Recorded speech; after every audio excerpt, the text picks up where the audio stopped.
However, I particularly enjoy those of you who have been watching for a few years. Your questions are just so advanced and they really get me thinking. If you'd like to ask a question on Wild Earth, you need to register on our website. Once you've done that, head to the Live Safari page and submit your questions below the live feed.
This program features live coverage of an African safari and may include animal kills and carcasses. Viewer discretion is advised.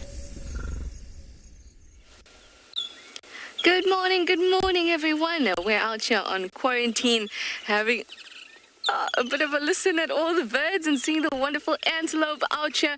I'm very excited to be out. It's the last drive for me today. That means it's very exciting. So jump on board, everyone, for your live safari through the African bush.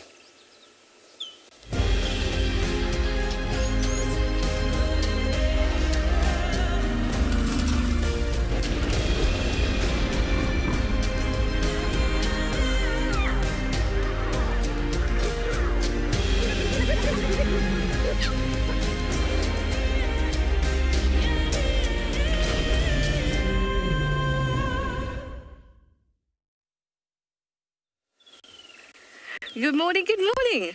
I hope that you're all very excited. I certainly am. I really am. It's already nice and humid and hot, shall we say. It's me, Trishal, and I have Johan on camera with me this morning in the Sabi Sands in Djuma Game Reserve. It's about 24 degrees Celsius, 75 degrees Fahrenheit already. So it's lovely and warm. We have lots of plans for this morning. Apart from all the small things that we'd love to stop for, really want to spend some time at the den. And if we are going to do that, we're going to get a move on because it's getting warm so quickly. It's not nice and cool in the morning. Sometimes the den may not be as active. So we want to get there as soon as possible. after we have a good look at these wonderful impala. Now, like I said, your live safari, so do use that hashtag WildEarth at FC on the YouTube chat stream, or you can go over to our website, sign up, and use our question and comment box, and we'd love to hear from you. You listen to the wonderful sounds.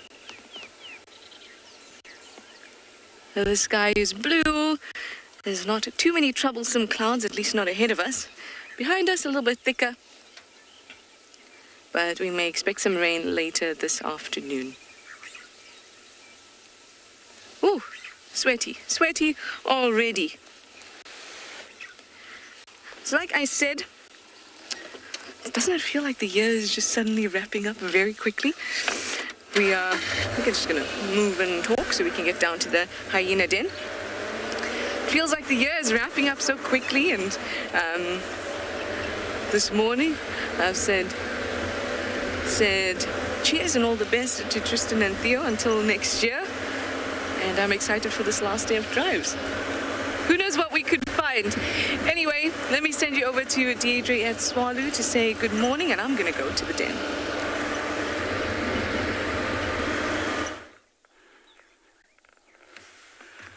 Good morning and welcome to Tswalu. We're sitting at a nice sort of 22 degrees, 71 Fahrenheit, and we have this beautiful kudu bull. He's actually stood the longest amount of time I've ever seen one stand still. I'm Deirdre, and on camera with me is Davy, and our plan for this morning is to continue heading over the next few dunes down that road and follow up on a den, but we'll give you some clues as to where we're going shortly. It's just so nice to actually have a kudu bull. There's two of them there. One unicorn, a unique horn, he only has one. By the fact that the base of the second horn there is quite well established, it would have most likely broken off because of a fight with another bull. That definitely does put him at a disadvantage when it comes to fighting rival males for the possibility to breed. So his breeding career might be over, but nonetheless, he is spectacular. It's a really, really nice silhouette for the morning start.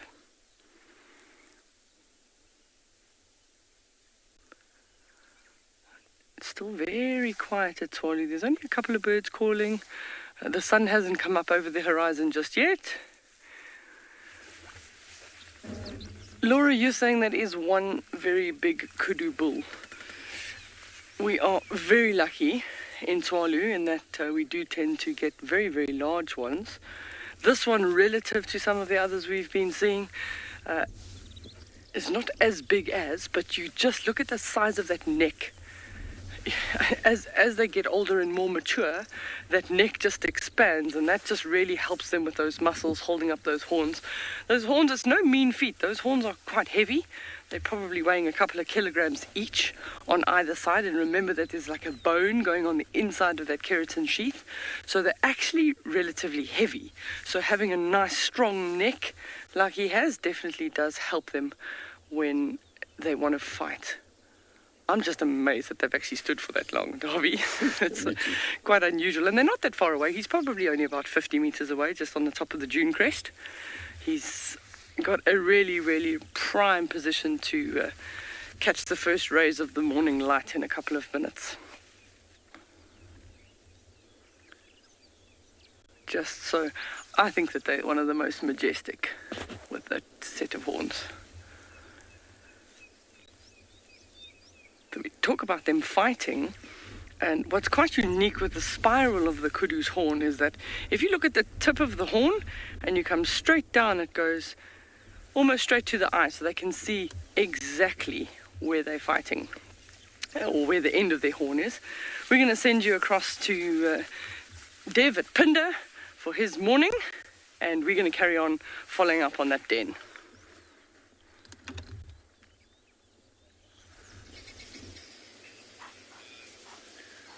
Welcome to this watering hole.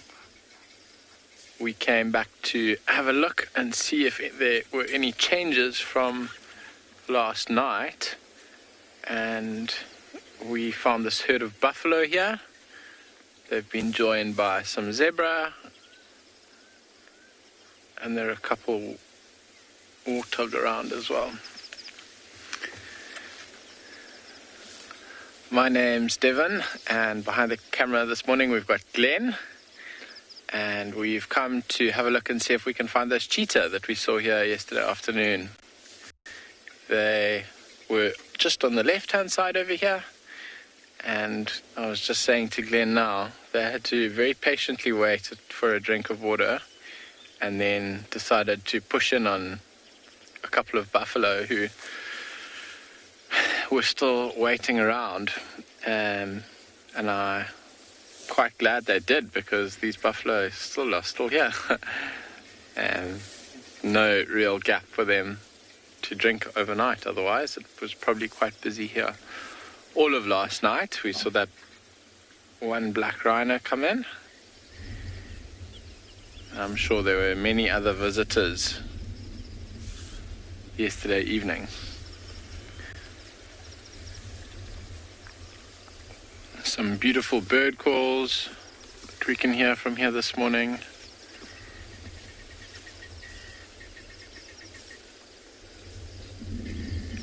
And the overcast sky is giving us some relief. We were chatting about how nice it is to be out and about when it's a little bit cooler.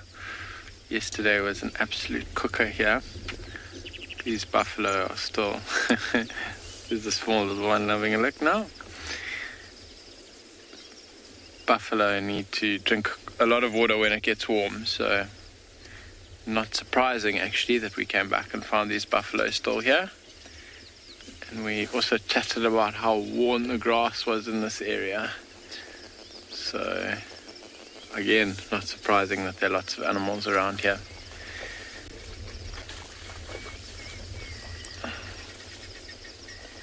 Few scuffles happening with the buffalo. They, I think, have been here for quite a while, because some of the youngsters are having a drink now. A few of the bigger animals have moved off, and I think the zebra are actually waiting for their turn as well. Paul Ziller,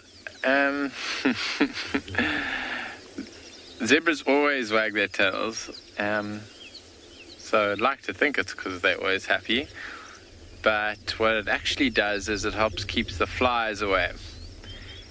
You'll often see they'll stand head to tail with another zebra, and the swishing tail then actually helps them keep the flies away from their mouth. If you look at the zebra on the right that's walking away a little bit at its back rump, there's a really quite a long straight scar on the right rump. Looks like that female might have had an encounter with a lion at some point in her life.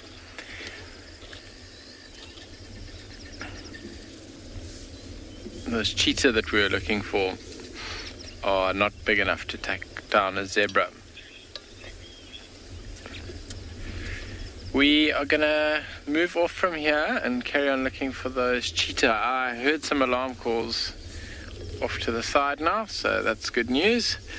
We're going to go across to Trish, who's got a creepy crawly.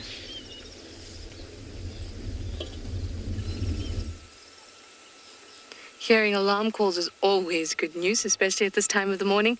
Just want to go after and chase. But here, we have a different kind of predator. It's a green pea spider, and I love watching spiders do this, because if you've watched before, you know that what she's trying to do is get off the vehicle. So obviously there's lots and lots of webs around that spiders would have built overnight in the late evening, and as we drive, we inadvertently go through a lot of them. Sometimes it covers my whole face.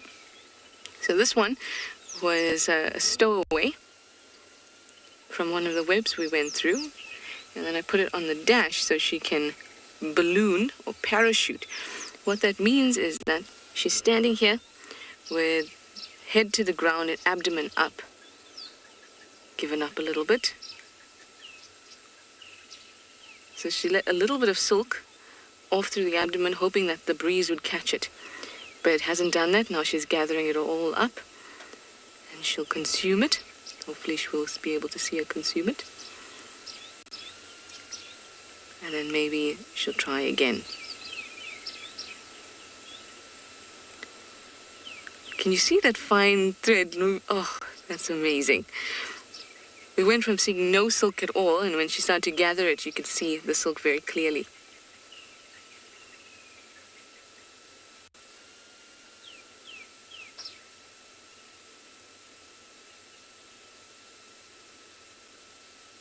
Look at the speed.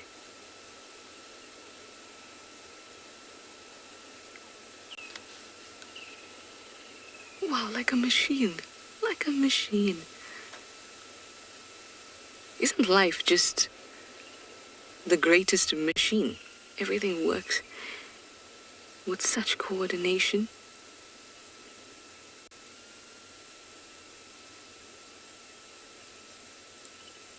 Silk being so valuable, she won't want to waste it. Michelle, you say this is so cool? It certainly is. I love spiders.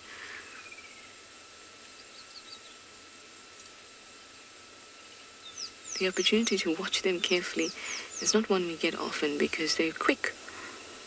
And they're not interested in us. Apart from jumping spiders will sometimes, or a lot of the time, if you put your finger in front of them, will jump on top of it.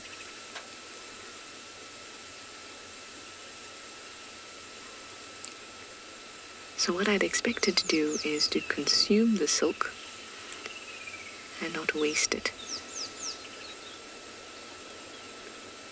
That silk ball that she's just pulled in from her used silk, you can actually see the strand. Can you see the strand? Oh, there, she's used the strand to get from one part of the dash to the other. Now, where are you coming? Towards me? Oh, you... okay.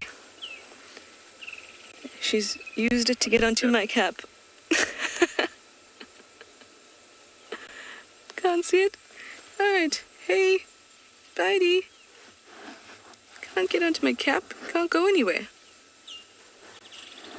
Hey. Sorry if you're hearing my hands. Oh well, now I have a new headpiece. Here I can actually see and pull the silk of hers. Well, she's actually very clever, whether she knew she is or not. Because as we start to drive, that breeze that she's hoping for, by popping her abdomen up into the air and putting a little bit of silk out, she's more likely to get it on my cap, isn't she? As we move. It's good for her, clever spider. I've had green pea spiders in my hair plenty of times. Plenty. So I'm used to it. It's my new hairstyle. Anyway, off to the den I go.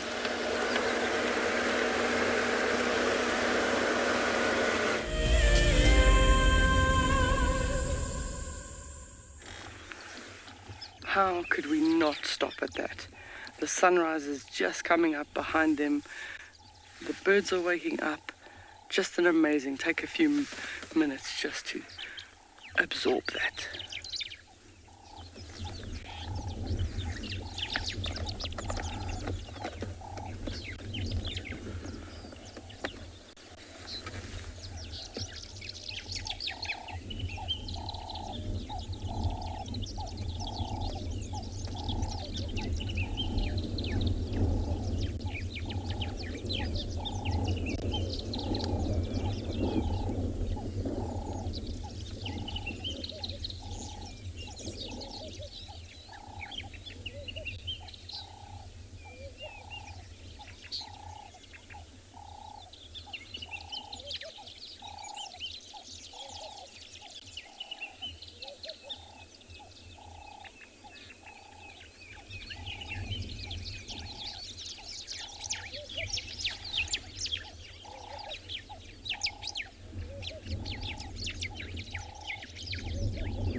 There's nothing like a beautiful sunrise to start your day.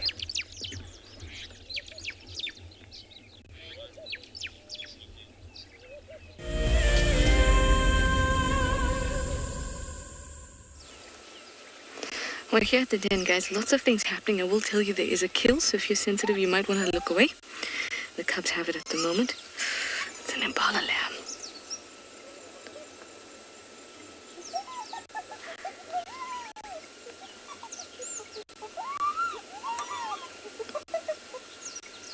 Oh, these sounds.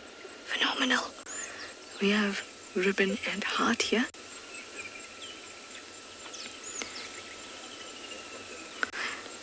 Ribbons comes in, Hearts comes out. Corky's little ones just only come out.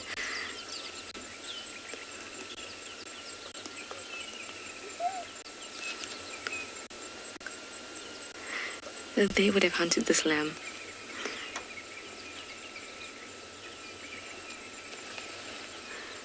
Because it's quite fresh.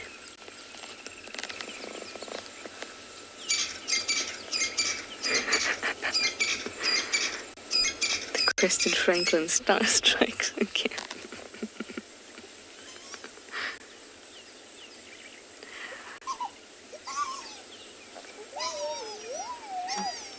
Generally, you may only find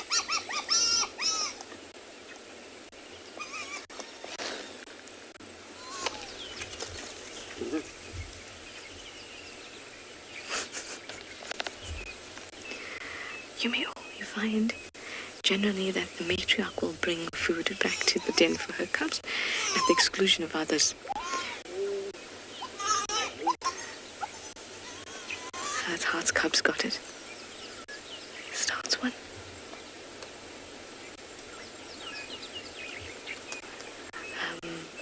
No, it's Ribbon's boy. So what is interesting here and what's interesting to watch in terms of their dynamics is whether Heart and her cubs will get any of that meal, and Corky's cub, or will it just be Ribbon's too that will feed on it, given her matriarchal status.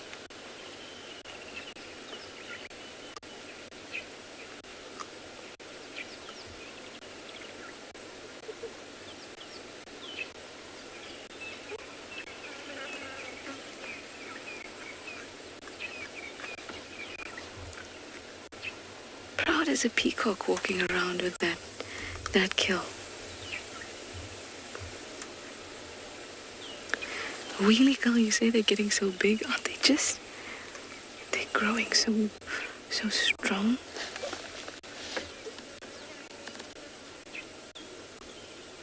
You can see Hearts too are getting very fluffy. Look, Hearts ones, they want to get in on it, and Ribbon's boys are not letting him.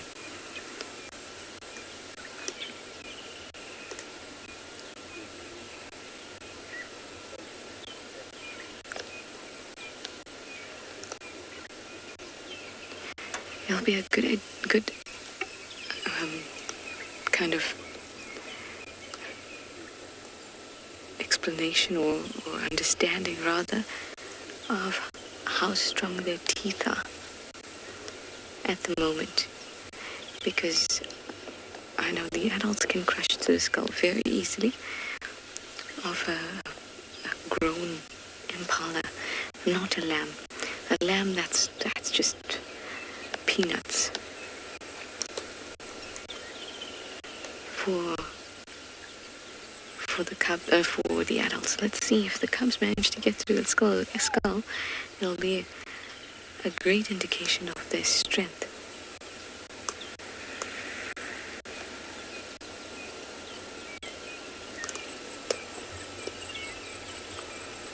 Remember I said to you, it takes a long time for them to develop the machinery needed to exert the type of bite force we know hyenas to have.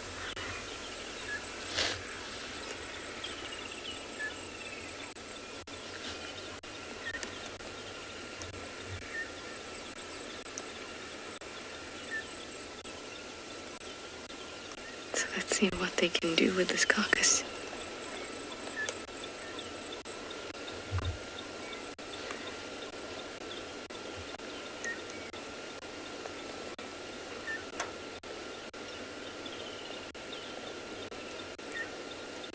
I would not expect June to show up when there are two very dominant individuals here. Ribbon. Oh no.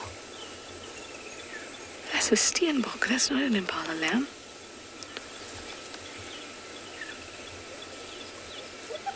So that's not an easy hunt. And it's very impressive that they've managed to take it.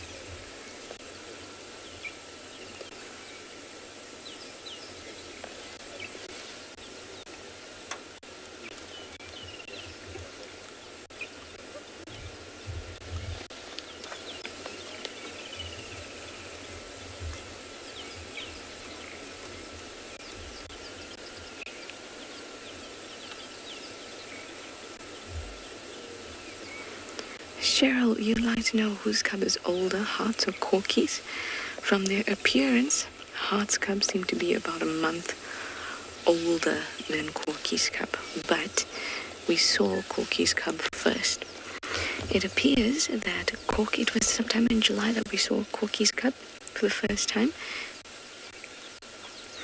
Like the 7th of July or something like that, the first week.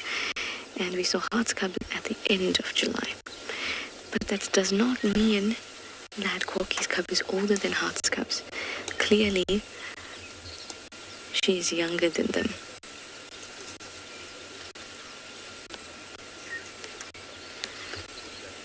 But Heart may have actually we can be very sure that Heart has kept her cubs at another den when they were born and then brought them to the communal den, which is very common.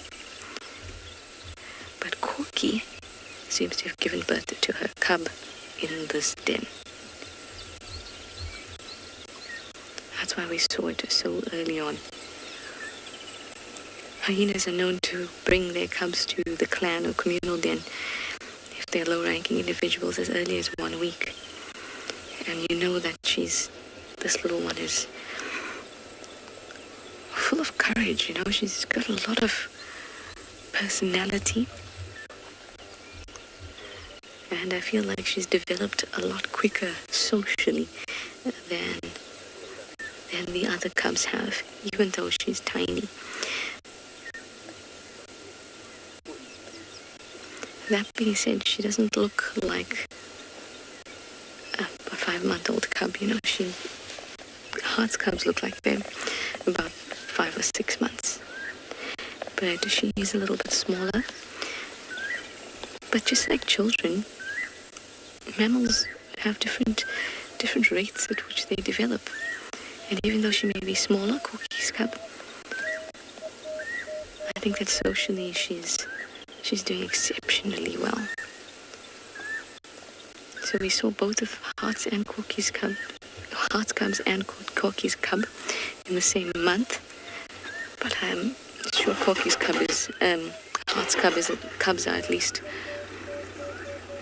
a month older than Corky's. At first, when they were first discovered, we're not used to a cub being seen at about a week old. Usually, they're seen at maybe about 4 weeks. 3 or 4 weeks. Okay, we're just going to have to move to let the other vehicle out. And that meant that there was the assumption that she was older than she was. But I think that she was just... Let's just have a view through here while we let the other vehicle out. We assumed she was older than she actually was. It's only when we saw Hearts' cubs that we were able to tell that clearly she was younger than they were. By the time we see June's cub, we don't know how big it would be, because she's definitely trying very hard to kind of shelter her cub. In fact, I wouldn't be surprised if she's already moved her cub from here after being harassed by by heart. Okay, now we can get back into our normal position.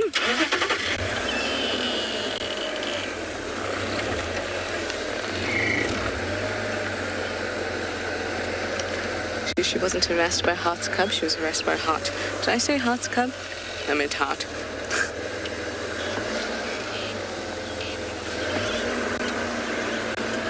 Seth, you'd like to know how many hyenas live in this clan? Whew. We've done this count before. It was something like 22. 22 or so with the immigrant males.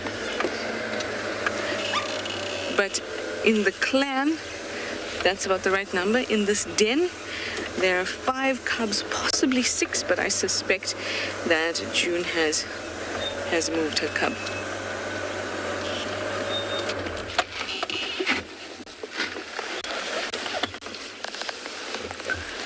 But these are just suspicions.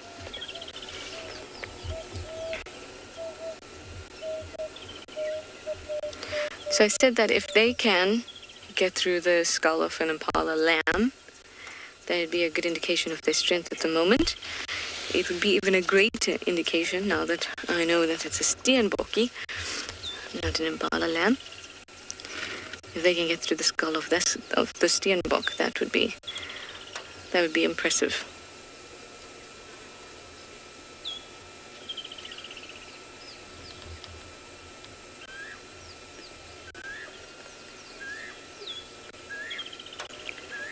The Valence cuckoo shouting at us in the background.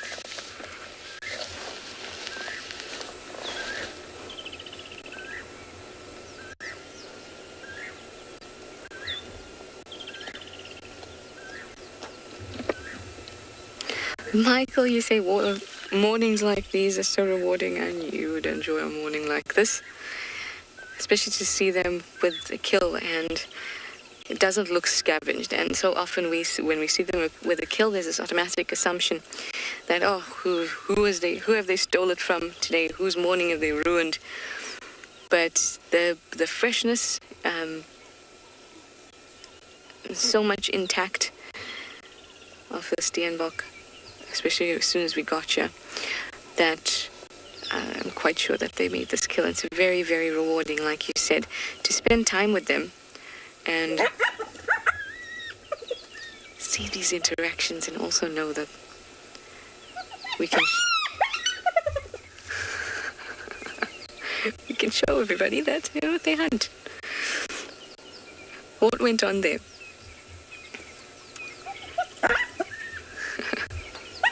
Look at that.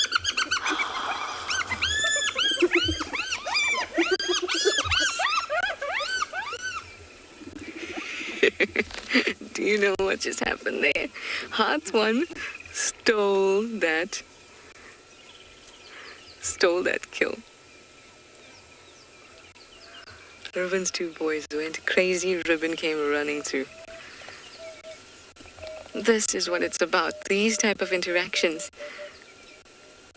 Now Hearts one pulled it straight into the den. That means that none of the adults can come in.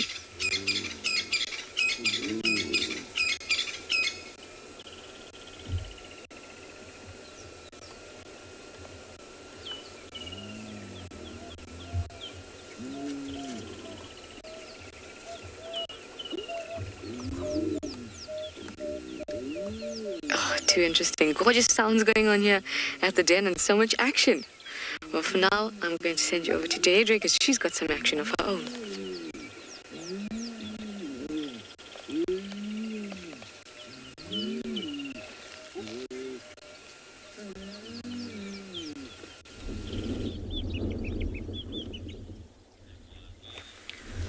So we're at the den.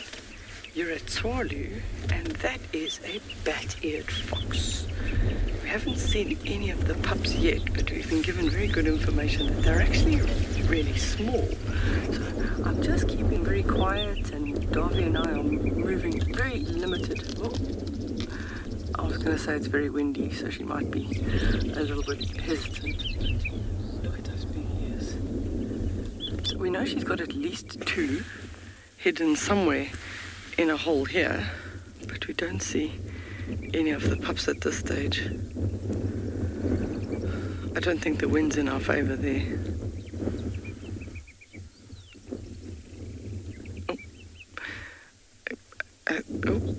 she keeps running, so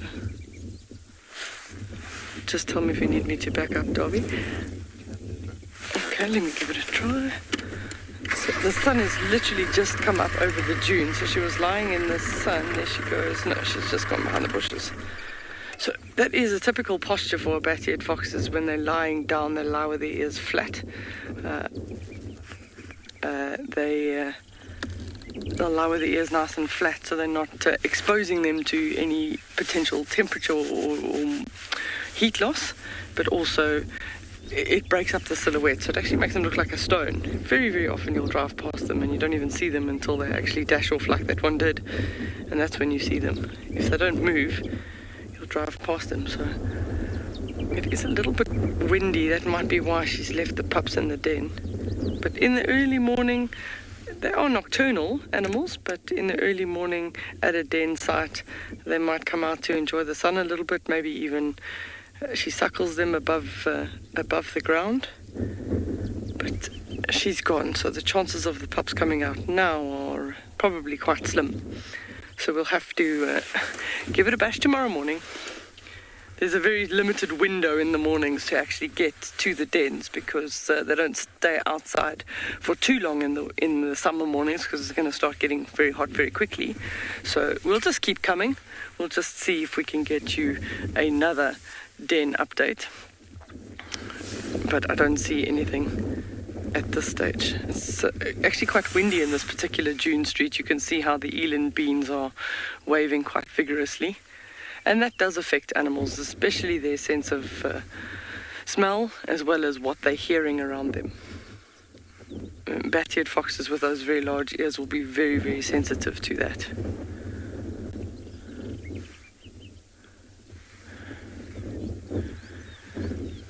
I'm going to send you back to Trish, that has a den that's a little bit more active than mine. We're going to move on.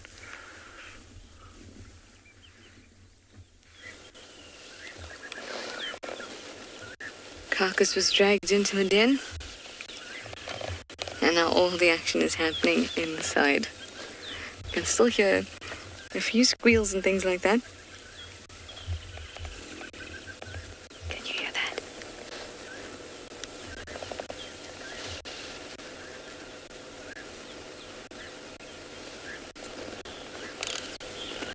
So we're just gonna wait patiently and see what happens. And it was amazing to see. Can you hear that?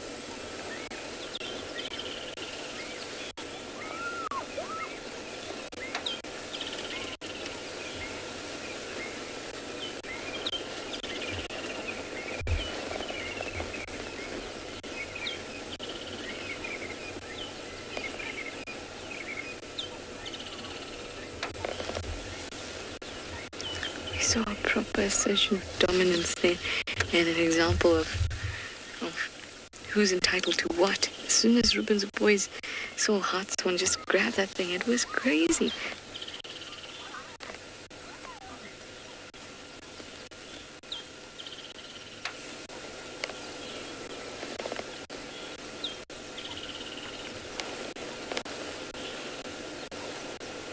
Funky dung, you'd like to know if they eat all the bones? They will eat all the bones. There'll be nothing left. The cubs won't be able to eat all of them yet. That's just because they won't be able to crush as well as the adults. But hyenas will eat all the bones. The only thing they won't be able to digest is a hair. It doesn't mean they won't consume it. They will definitely consume it. It's just that often it comes out just the way it went in. Keratins. Almost undigestible.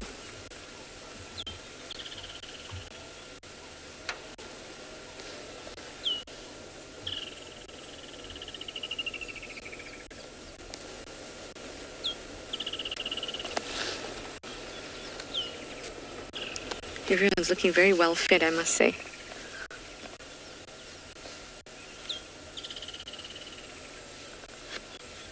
Ribbon had some blood on her face. Heart's belly is very round.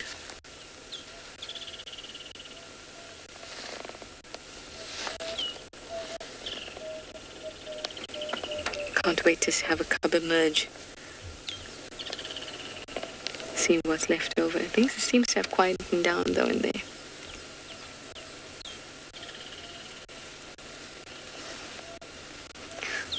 Sigh.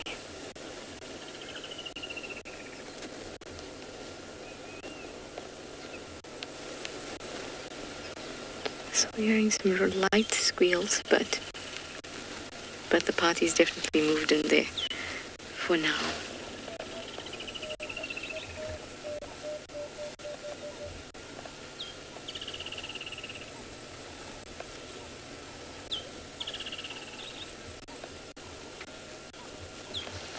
Becky, you'd like to know if I know whatever became of Plonk? Plonk is Corky's cub from 2018. Plonk was my favorite little cub. I loved him very much. He was very, very spunky, just like Corky's little one this time. He had 2 white spots on his back, on either side of his spine. What has become of him? He's very likely died. We didn't see him often. The last sighting we had of Plonk was maybe a year ago in Chitwa.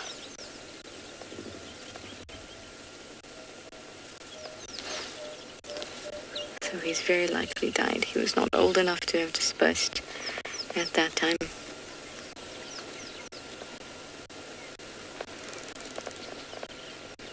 Of course, we can always have a hope, right? Out here in the bush, often we say disappeared. And then we'll say Karula's disappeared, Chungila's disappeared, Plonk's disappeared, because we don't get to see their bodies. We don't get to know for sure what's happened. But we know that means that they have died. Because otherwise we would see them or somebody would see them.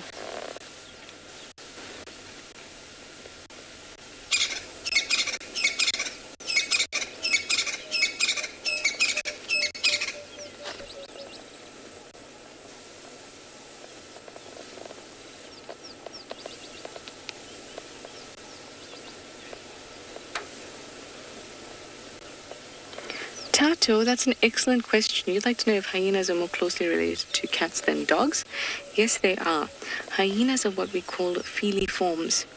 Feliforms include hyenas, civets, mongoose, but their families are different. So, a caniform includes dogs, wolves, all those things, the canids, and feliforms include cat-like creatures and cats. So even though they are in the group of feliform or feliformia, doesn't mean they are cats. It just means that they're more closely related to cats than to dogs, because cats are in the family Felidae, and hyenas are in the family Hyenidae. But yes, they are more closely related to cats than to dogs. But let us not make the mistake that they are cats, because that is untrue. They're most closely related to civets.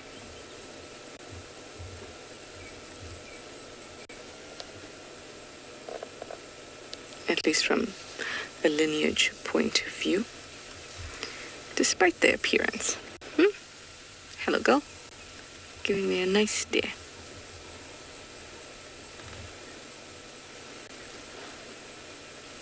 You proud of yourself? One of your cubbies got the kill? Oh, yes.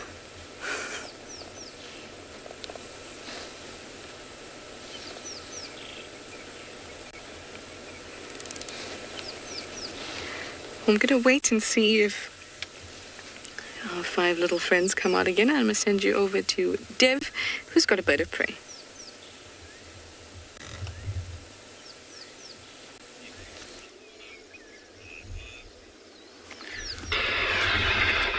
Welcome back to And Beyond Phinda. We are still in the area looking for these 2 cheetah, And in this tree up ahead, in this fever tree, we found an eagle that was perched.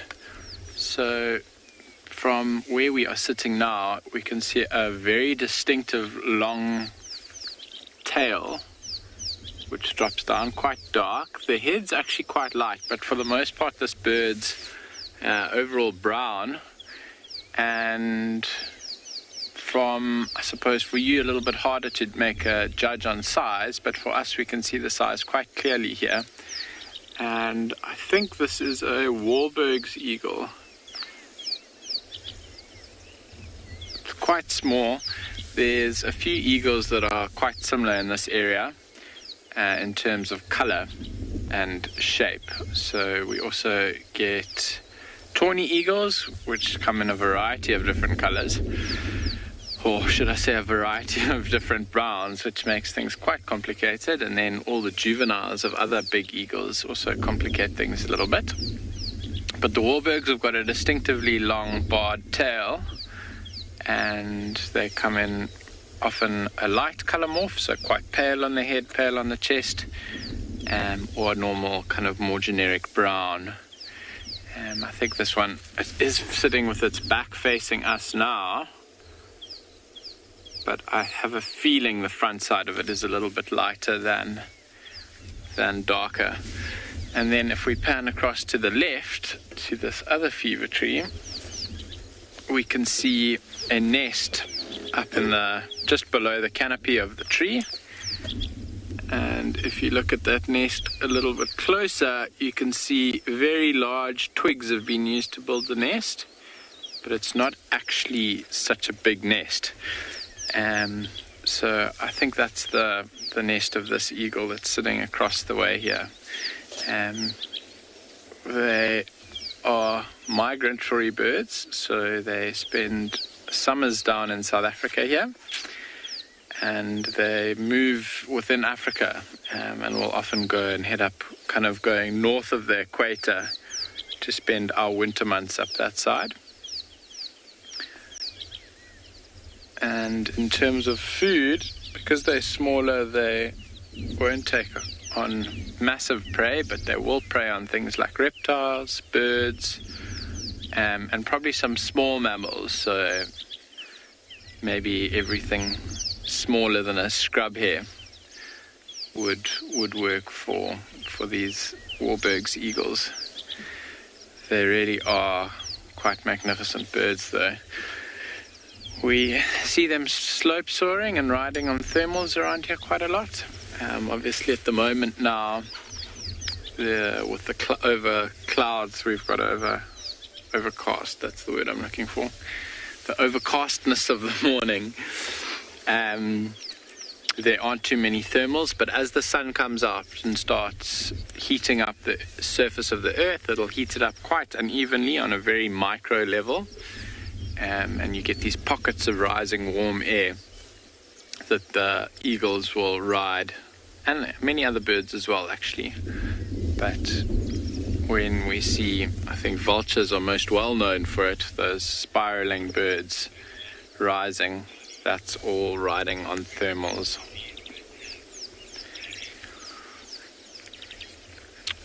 Donnie, these birds don't have too many predators. They are a lot bigger than the accipiters, so your falcons and other sparrowhawks.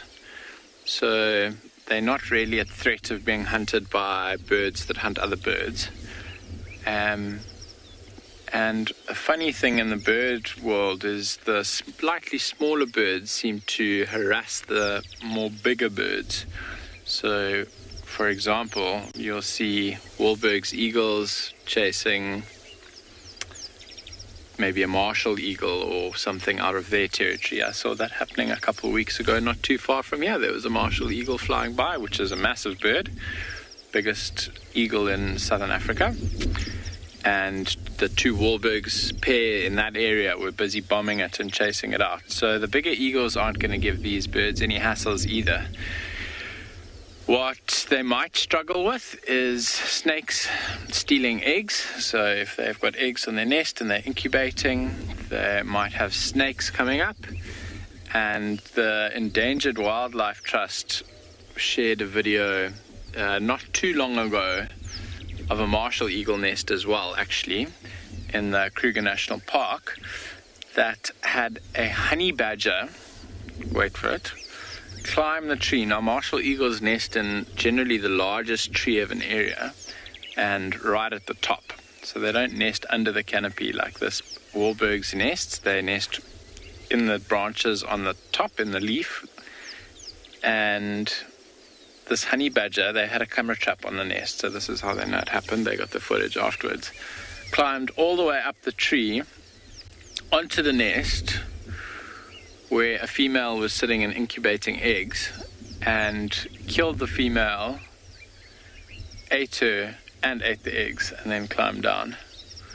So a really unlikely predator actually for large eagles in a honey badger, but a predator nonetheless. I think that's probably a more rare occurrence. We can see this Wahlberg's eagle is fluffing itself up now.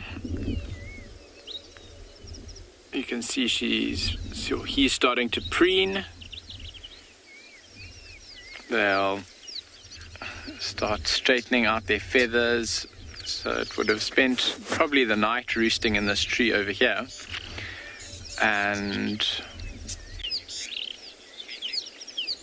now, just before they get going for the day, they make sure, do a little pre-flight check, just like a pilot. So they'll straighten out all their feathers, they'll make sure they're all well oiled and well working properly. Don't want to have anything malfunctioning when you fly off. So it'll spend the next little while getting ready, and then it'll take to the skies. Maybe about 30 minutes or so, I'd say the sun's going to start warming up quite significantly. We're going to carry on looking for this cheetah though, and we will see you a little bit later.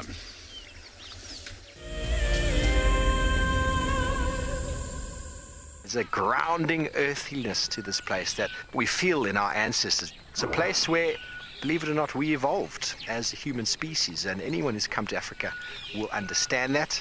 The connectivity that the continent has to the person and to people's souls is next level. I'm thoroughly looking forward to taking you on your next adventure when we explore all the small and big things.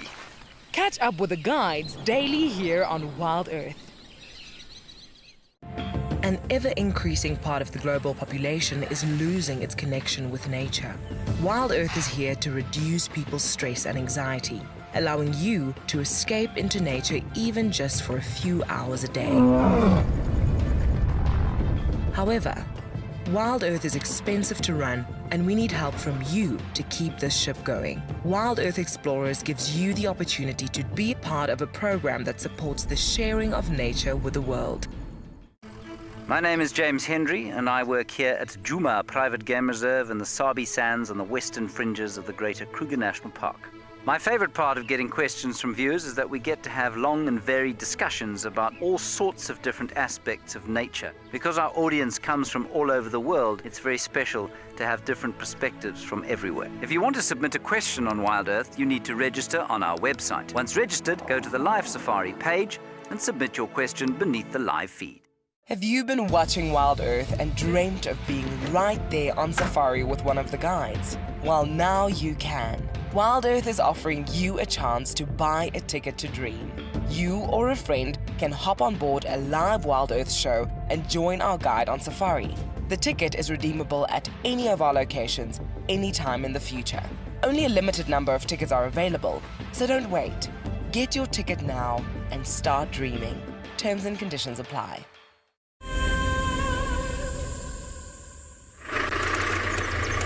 So we're heading out west over the dunes, and there's sort of 8 or 9 dune crests. We're going to try and get out to one of the Kelkree pans. So as we go up and over the dune crest, then we need to go through the dune street. Every dune street we just sort of take a glance left and right and see. There's a nice little 3-thorn thicket out there. These nice beautiful open plains with all the devil's thorns. And as we go between the silver raisins, the camel thorns, we are looking for eland, gemsbok, steenbok. We'd love another bat-eared fox, but if we have got one today, so we can't be too greedy. But the scenery out this side is just spectacular. So it's quite a couple of kilometers of dunes. We just sort of go up and over, up and over. Nice grey camel thorn over there, that nice big tree there.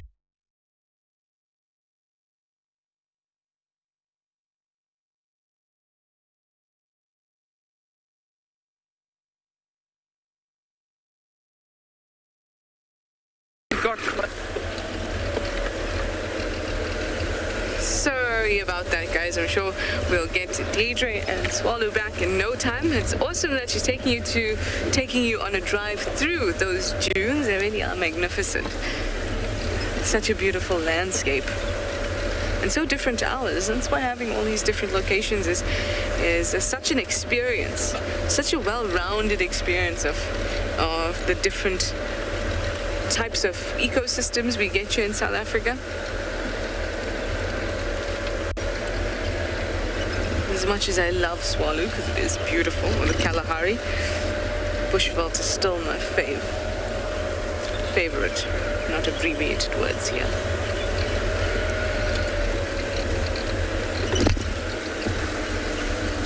So, obviously we're not at the den, because both Hart and Ribbon have walked off. So we're now on the lookout for some tracks. Something to give us a bit of direction and where to go. And I'm not just looking for tracks of cats. I'm looking for some elephant tracks. We might even take a nice drive all the way up to Buffelshoek Dam. Have a good look there.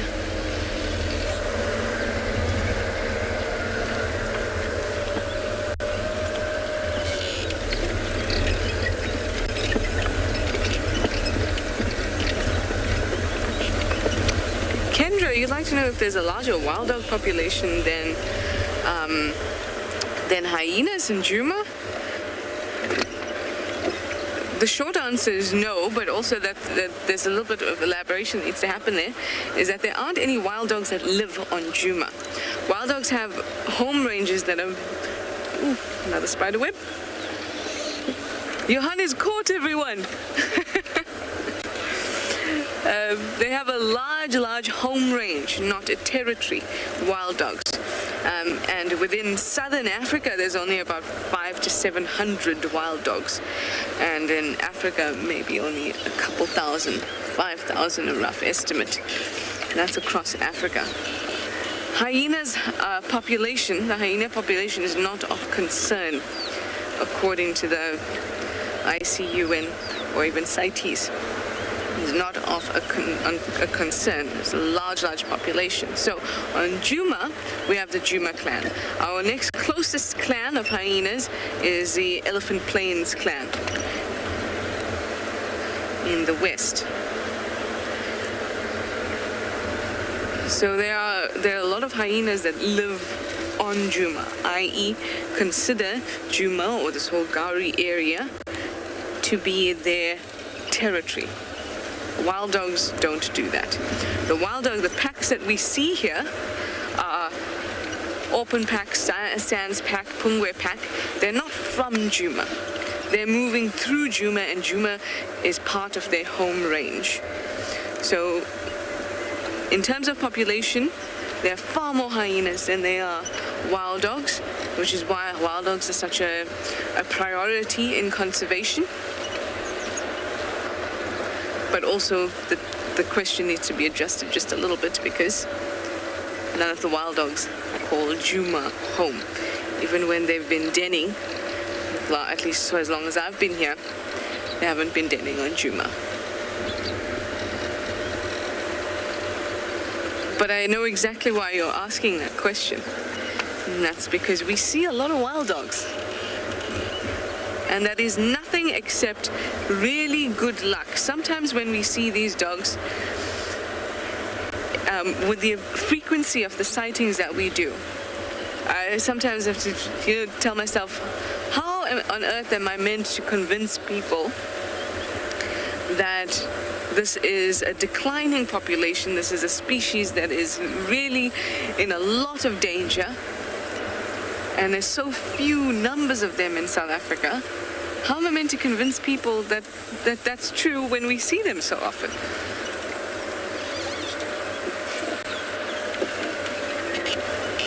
But we are lucky in our position that the home ranges of multiple packs include Djuma. We've been very, very lucky. Uncannily. I remember doing an interview for one of the news channels right here at Twin Dams, and chatting, talking about all these things, talking about what we do and during COVID times and how it's special for people. And then all of a sudden, sorry, I just hit my mic. All of a sudden, this pack of wild dogs just runs into my interview, and I think, come on, guys. Got to make you appear a little rarer than it seems that we see them on Wild Earth. This is Twin Dams just off there.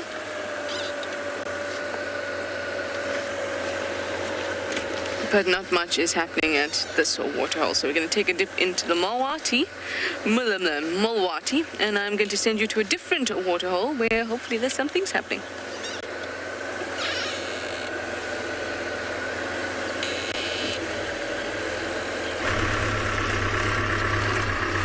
So we've just had a quick visual. We're at one of our waterholes, and we've just had a visual of 3 jackal running away. They've just been drinking water, but they seem to have been very skittish. Also, still a little bit windy, but what we have got here, I'll turn now and show you, because it seems like they've gone off into the thicket. So stick with us. We've got... You got them? Okay, great. There. So 3 of them right in front of us. I'll just stop exactly there. Oh, no. And... there they go. That most likely will be, well, they are members of the same pack, but possibly a pair and then a previous youngster that would have been together like that. So they are typical family animals, and the previous youngsters often help raise the new pups, as we've said. So we've got something interesting here at the waterhole, so we're going to just drive there quickly. Let me just go forward. We don't need to create a new road. Just bear with me, because I've got to do a sort of a hairpin bend here. So those jackal were drinking water, but their bellies were actually quite full, but possibly not from this carcass. We're going to show you a giraffe that died of natural causes, most likely just old age with this particular chap. So I'm going to put Darby quite close so we get an awesome opportunity to chat. I'm just going to keep the shadow off. An awesome opportunity to chat about the teeth. I know we had a question the other day. One of the viewers asked about giraffe teeth, so you can have a good view of those molars and incisors. I'm just going to come a little bit closer here. So this was a bull. Look at that relative to me. That is an enormous head. And then all the way down along the neck. So we're talking about the teeth. So these are the molars, and you can see all the little ridges on the molars. So they don't get, other than a set of milk teeth when they're young, then they get their adult teeth, and that's what they have for their entire life. And they will then, you can see that these teeth and those teeth almost match up, but with all those sharp little ridges and indentations there, that makes it effectively 2 good grinding plates. They don't have any canines, but you see here what they call the incisors.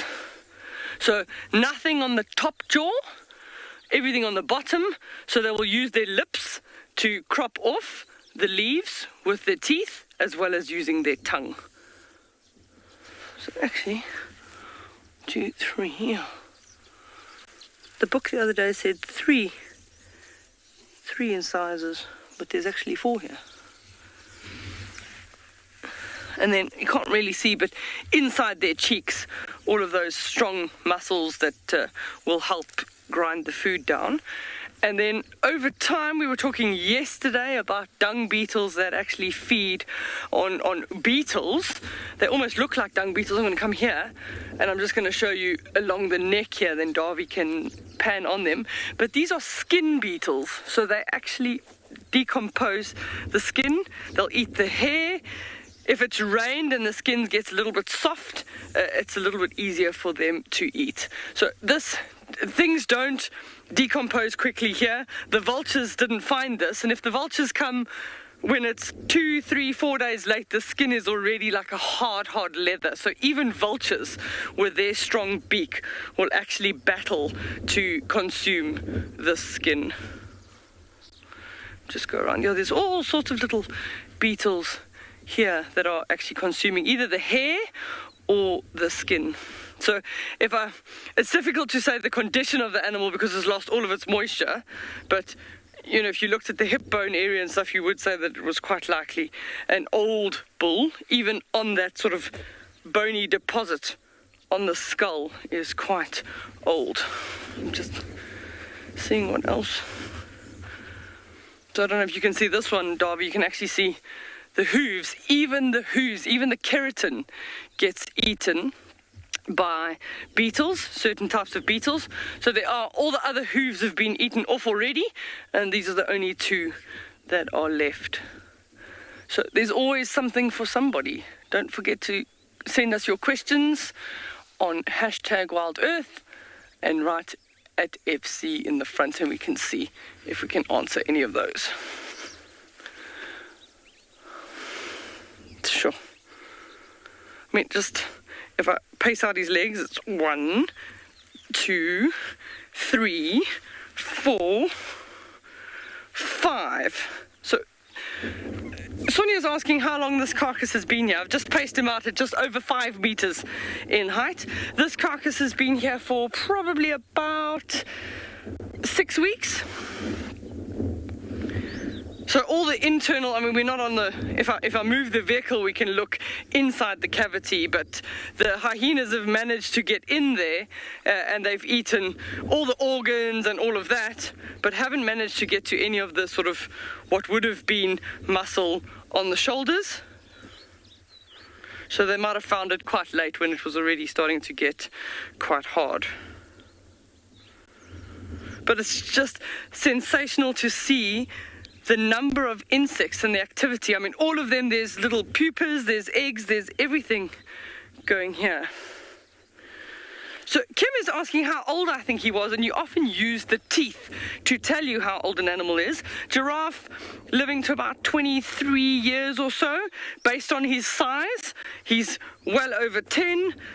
Probably he still had a lot more wear left on his teeth, which we thought he died of old age, but maybe you never know. There's some kind of condition that he didn't make it. He still had a little bit of wear on his teeth left, so I would probably say he was just under his 20s, probably about 18, somewhere around there. But I can't guess it exactly. He doesn't have a birth date stamp somewhere on here, but he still had some wear left on his teeth. Yeah, we were talking about maybe dying in a fight from another bull, so we don't know. We just came across the carcass. That could have also happened, and that would make sense, 2 dominant bulls fighting. Paul's asking, do herbivores have canines? Most of them don't, because there'll be no use for them. They have predominantly the incisors in the front and the molars at the back, premolars and then molars. The one that I know of that does have a canine is an adult male zebra. They actually have one on the bottom jaw, sort of just behind the incisors, then it's the canine, sort of this area on the bottom jaw of the zebra, and it's known as a tusher, and it's actually quite a sharp tooth that the males will use when they're fighting. So that's the one animal that I do know that does have the herbivore that has a canine, and that's the male zebras. It's a rudimentary little tiny tooth in the female, so it has the use for the males when they're fighting.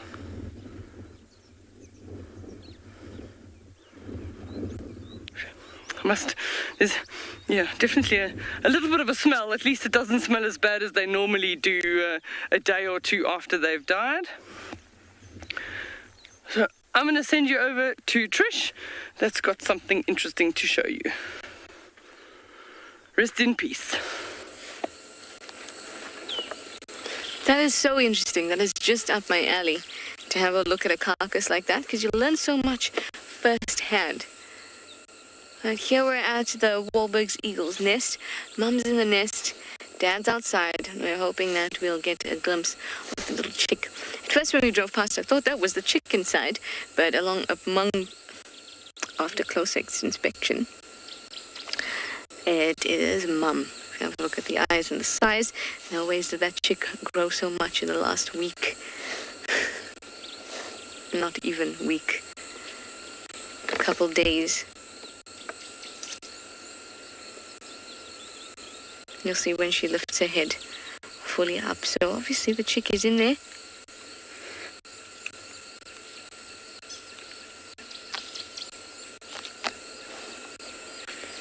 Just hoping we get a bit of a glimpse. But considering that Mum is in the nest, it's likely that the chick is warm right underneath her.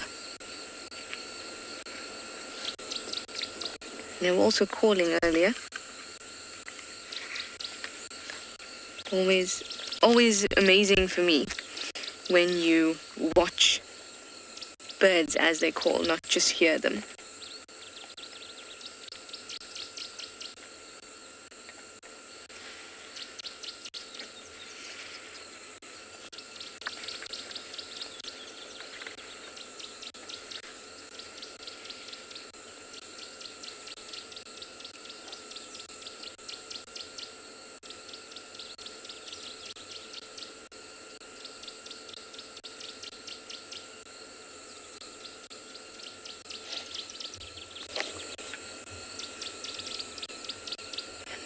Happening, waiting for the chick again.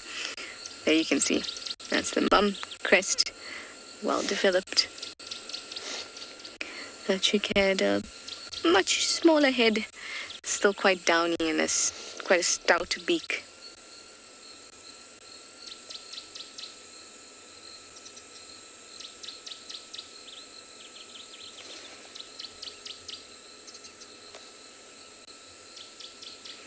Priscilla, you'd like to know how do Wahlberg eagles communicate?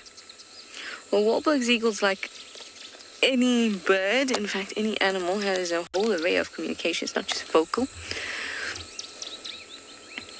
Obviously, they'll communicate with their calls, which I was hoping that you'd be able to hear. They were doing it a little bit earlier. They'll communicate with their calls. They'll communicate with scent.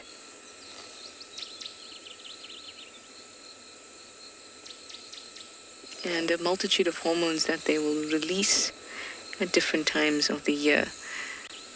And I say different times of the year because they don't need to communicate like us. They don't need to talk to each other because they want to have a conversation. They just need to communicate essential things. Communicate that I'm ready to mate, or I'm going to lay the eggs, or I'm hungry. For example, begging, that kind of thing. That's the type of communication they'll be involved in. And that goes for all birds. There's also visual communication, which is an important one with birds. Displays.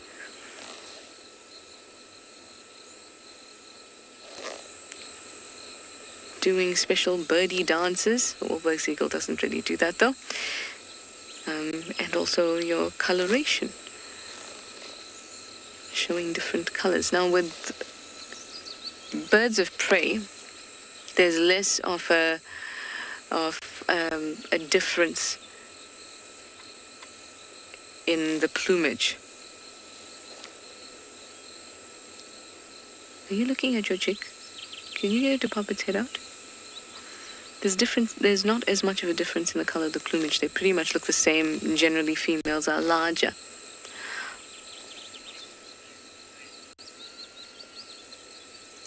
Painted dog nut? Well, good morning to you. How long will it take the chick to fledge? you ask? It's about 70 to 75 days.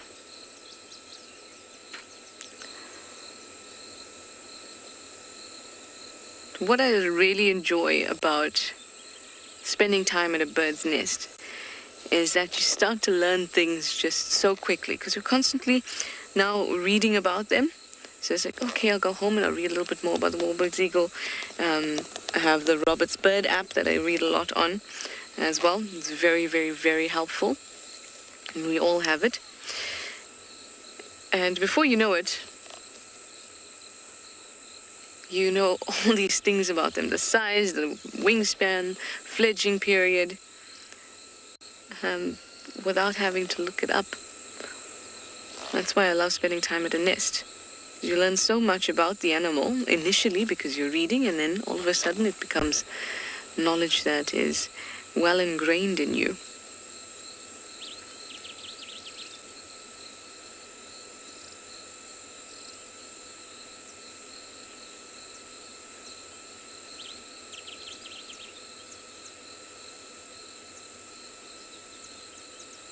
Doesn't look like we're going to see Chicky today, though. At least not this morning. It's well and truly being brooded, sat on. At least partially. I wonder if it's having a good snooze.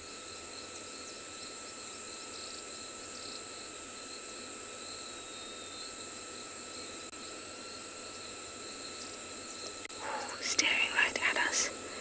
Can you imagine when she stares right at us like that? How clear we must be to her. There's the call. You were asking about the call or how they communicate, but that was a good one.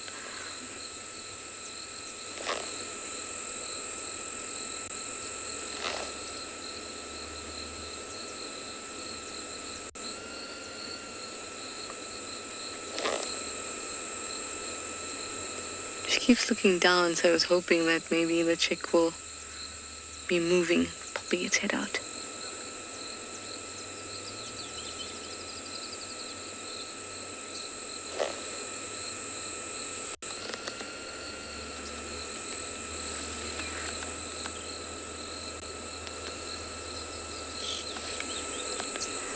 The red-billed oxpecker nearby. I wonder if it has a nest somewhere here. Just got my binders out having a look.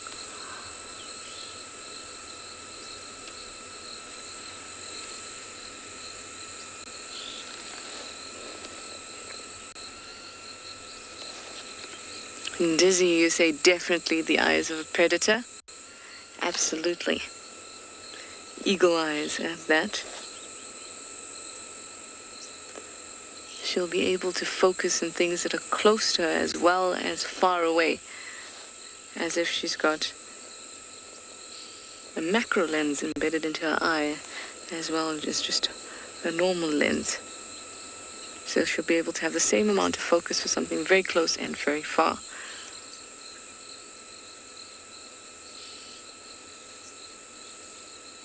As well as other adaptations to the eye.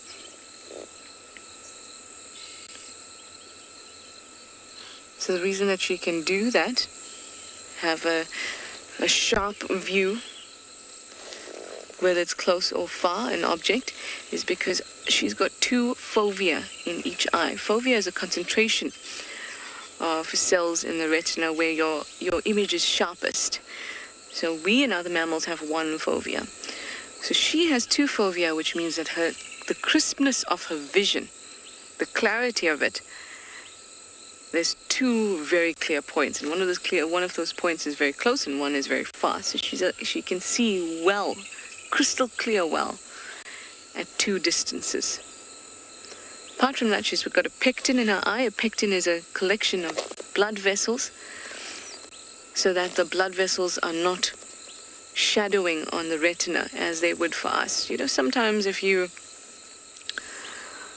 can see the shadow of your blood vessels. If you stare for a long time, you can see floaters and things like that. You actually be able to see the shadow of your blood vessels too. A good way or to do it yourself is if you stare at the computer screen or a lot of light and you make your hand, or you make a little hole with your fist. You make a fist and then make a little hole and you look through it like you were a pirate. And then you shake it about, so there's only light coming from that little part, and then you shake it about. If you do that, what it does is, because the light's coming from all different directions, it casts a shadow on your retina from the blood vessels in your eye, and that will obscure your vision. You'll be able to see it, the blood vessels. Oh, good. Black-collared barbet calling.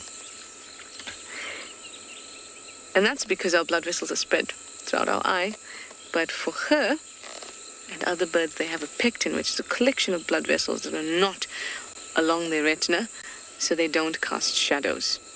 And that would be important because if you're a bird of prey or any bird, when you're flying through trees, canopies, areas where there's light and dark because of the shadows all the time. And that light coming from different directions and at different timings causes a disruption to clear vision, because you'll be able to see all the blood vessels. So these birds and all birds have excellent vision because of those adaptations. A pectin in the middle of the eye and 2 fovea.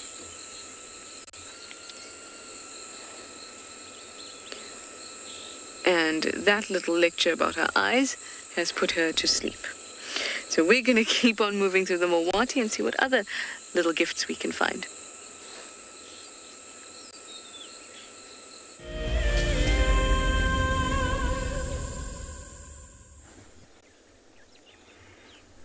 Just look at those amazing, vast expanses of the beautiful red Kalahari dunes. We're just going to sit for a minute and just take it in.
Just such vastness in the Kalahari. Look at that wide range.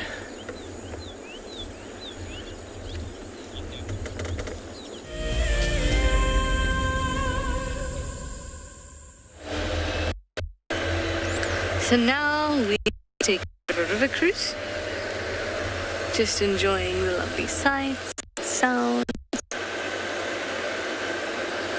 You can hear a Diderik's cuckoo, I can hear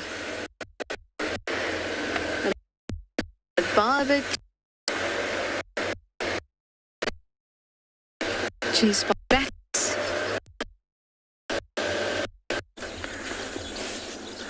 Okay, what do we...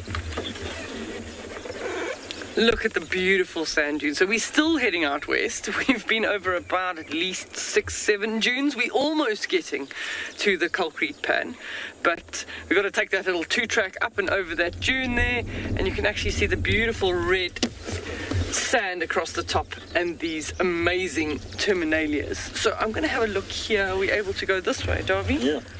So the terminalias have been in flower at the moment, and I was moaning about the fact that they smell like stinky socks. So I'm going to just see if this particular one has some flowers on it.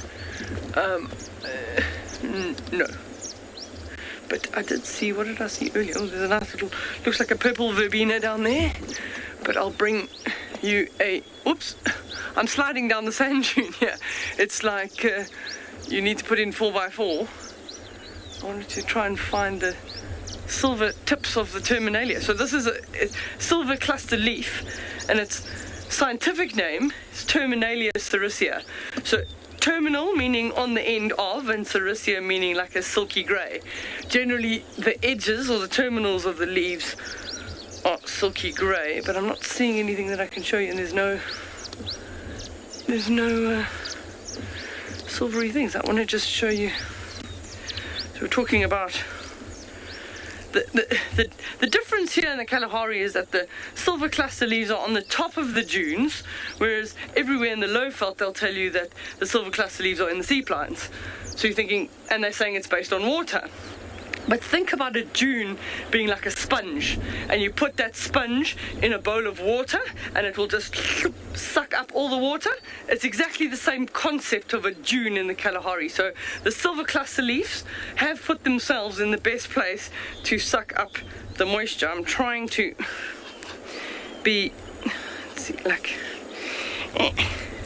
so also able to use the silver cluster leaf. I'm working it a little bit, but it's a bit tough. You get nice little strips of bark, and I didn't really get a very big piece. I didn't want to destroy too much of the plant, but this little fiber, sort of the outer layer of bark, is often what the people would use to strip into long little strips, and then just that piece, and then they would take them and they twist them. So I'm not very good at this twisting story, but if you just twist and twist and twist, that actually can give you the strength almost like a nice bit of twine and mini rope. So we're talking about tying your broom handle on your broom of the dune bush the other day, and something like this fiber, you can see quite strong, oh, it's still wet, will be relatively strong. Still trying to find some leaves. We'll see what's happening on the dunes here. I think, Davy, if you follow me, you might be able to, because it's at a nice angle for the camera, actually see the scorpion tracks quite clearly coming down the dune here. So this little set of tracks here, if you follow my fingers. Yep. He stopped here a little bit, probably trying to find some food, and then he was coming up the dune, if I can see from there. And there's loads and loads of activity. There was ooh. Wow. I don't know if you can see this one right by my foot, but it's a K shape. So there's a K and a K. That's generally an owl.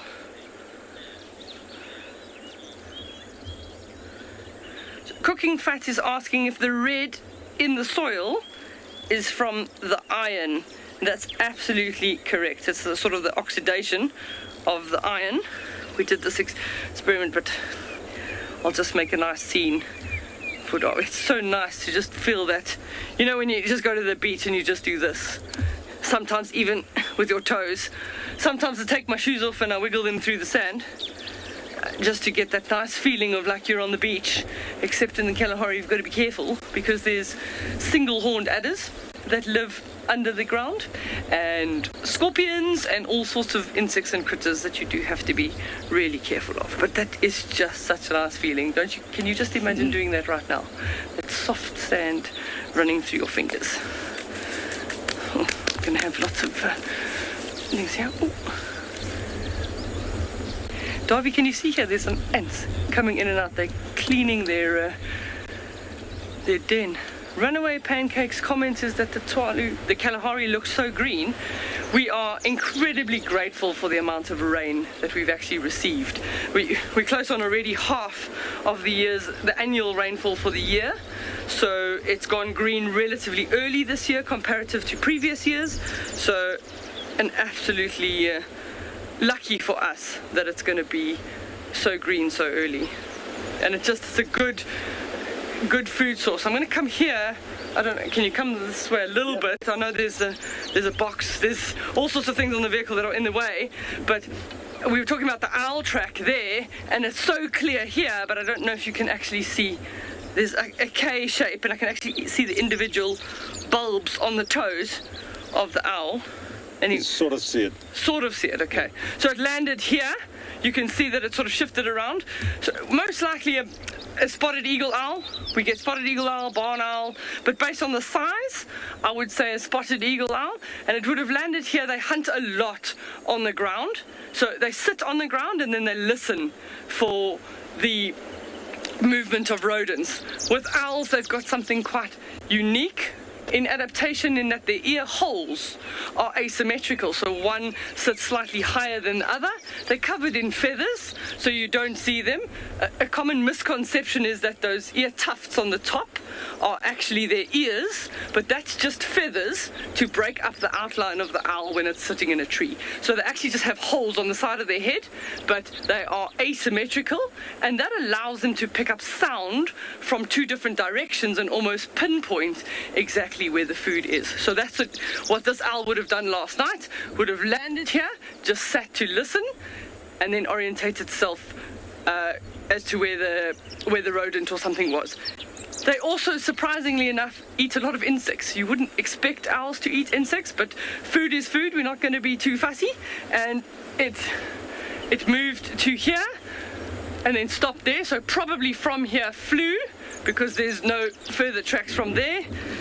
And then also walked out to here. So probably landed here, fed on something here, walked. I can see him walking from here to there, and then there's no longer any tracks, so it would have flown off from there. Let's see what else. The sand dunes are just like a wonder of things happening. I'm just trying to see if I can find any more tracks. There's the classic 2-track of the millipede. And while we carry on searching west, I'm going to send you back over to Trish.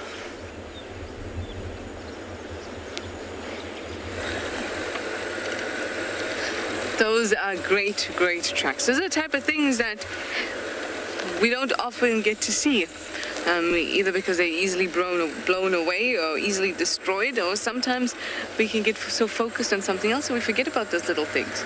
It's really, really great that she's showing those to you. I really want to see chameleon's tracks, but I need to find one crossing the road first, see it firsthand.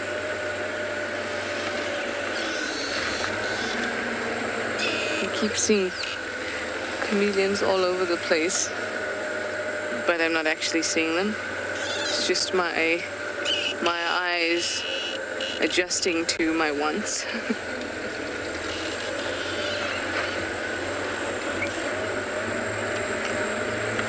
Spotting a daytime chameleon is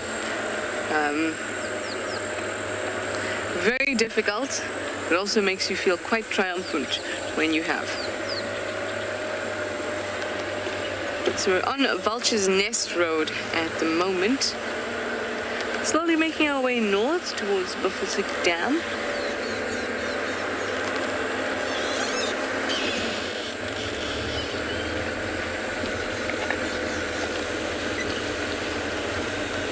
There's so many spider webs about. Paul, you'd like to know if I ever get lost on our property? No. On Chitwa? No. On Simbambili? Sometimes. On... actually, even Torchwood? No. Buffelshoek? Sometimes. It just depends on how familiar you are with the property. On Djuma, I'll never get lost. It doesn't mean that there was never a point in which I would have gotten lost. There certainly was. It's just that after a couple months of driving on these roads, and you can't use it, or at that time I didn't have, there's an app that you can use for GIS created maps on the map that you have, so you can put in points and then create a Google Maps type thing for any area. So I have that now for the new properties, but when I started in Djuma, I didn't have it. So I learned very quickly where is what, and half the fun is getting lost, and then when you get lost,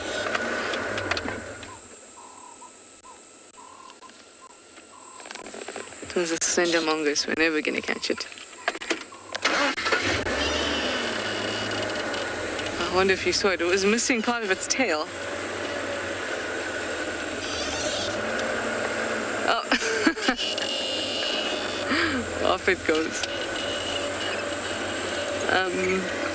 The best way to learn roads is to, one, just drive them, get lost, and find your way back, and use a real map. I feel like people don't use real maps very much anymore. But using a proper map, you know, a proper, like this bit of map, is very, very helpful. And also a good skill to still have. Anyway, Deirdre was showing you the owl tracks, but now she's found it. Let's go and see.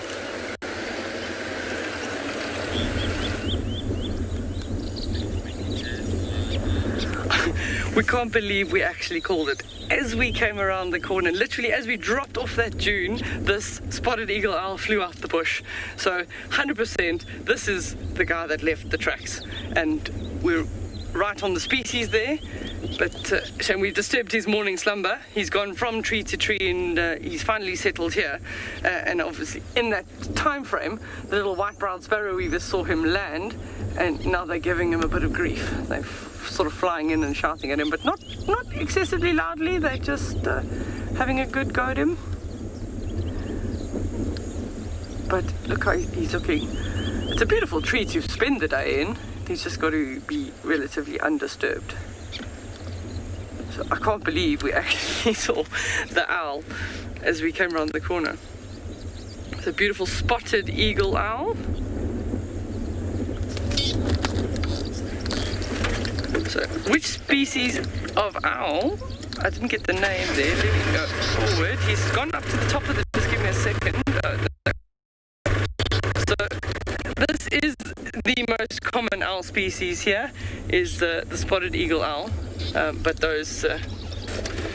So 50 is asking which is the most common species of owl. So it is this one, the spotted eagle owl.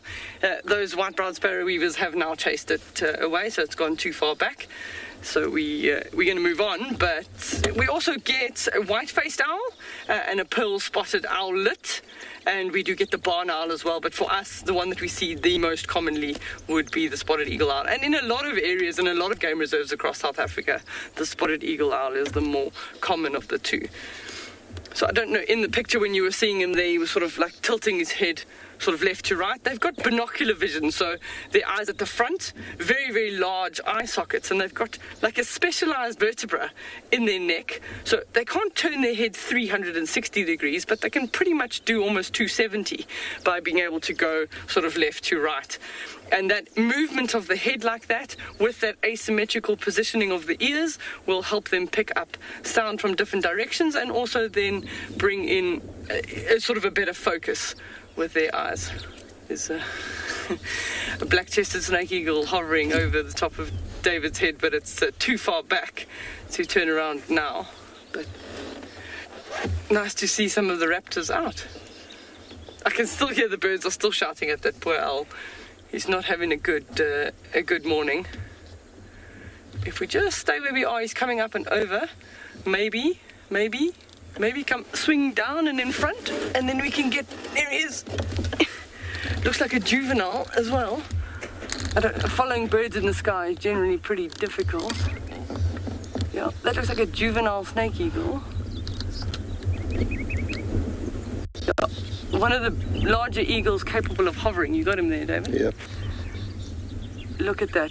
He's literally just stalling on the wind. If you look on the edge of the wings at the top, often there's like a little, they call it a bastard wing, almost like a thumb, or known as an alula. And that, like in an aeroplane, when you see the flaps go up and down to help stall the aircraft, so that alula will actually break the wind over the wing and help them stay in one place. So So just catching some thermals there. And there we go, stalling again. So from that height, it's looking for snakes. Leanne is asking if owls have better vision than eagles. Oh, I think it's two different kinds of vision, because owls will have more nocturnal vision, so it'll be the rods and the cones in the eye. So rods and cones would be for cones for color and rods for black and white. So you'll have probably skewed more towards one direction for the owls at night time, and then the eagles in this situation, because that eagle was hovering there, they're seeing the most amazing thing. So I think superior eyesight, I would probably say eagles above the owl, because of the fact that they're trying to pinpoint focus on things during the daytime and then often at a distance. So even vultures are spotting things from kilometers up, from a couple of 1,000 feet up. They can see clearly food on the ground and then indicate to the others, and they'll come down on the thermal. So they both have very good eyes, but I would say because the owl's eyes would be skewed towards more nocturnal vision, that the eagles would potentially have better eyesight. But then the eagles would have very terrible night eyesight, so that's why the eagles sit and perch at night, and the owls go out hunting. And the eagles, their eyes are slightly more peripheral on the side, which will give them a wider view. So they're seeing, without having to move their head, they're actually seeing a lot more. We're going to send you across to Trish, that's got some interesting little squirrels.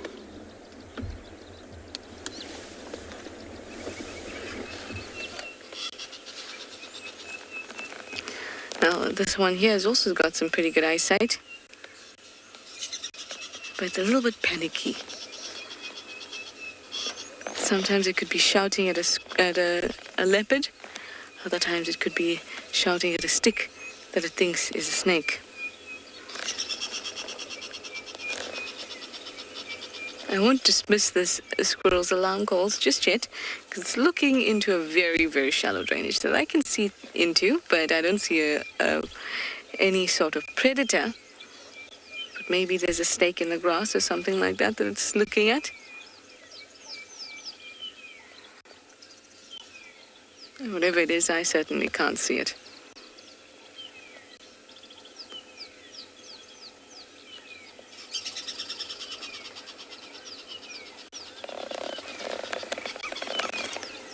Look how their whole body makes that alarm call.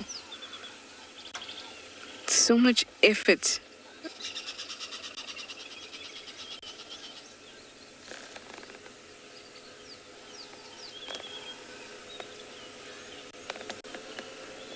Definitely way too shallow to be holding a leopard, that drainage.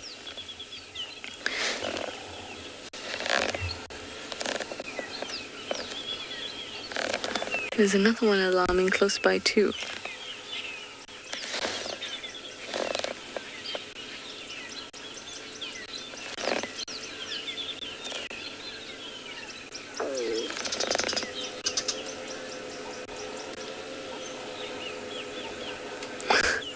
Critter Freak, you say, is upset about something.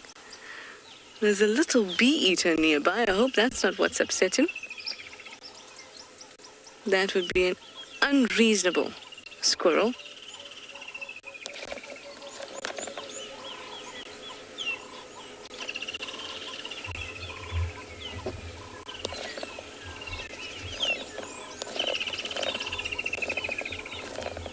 That's sitting very, very nicely for us.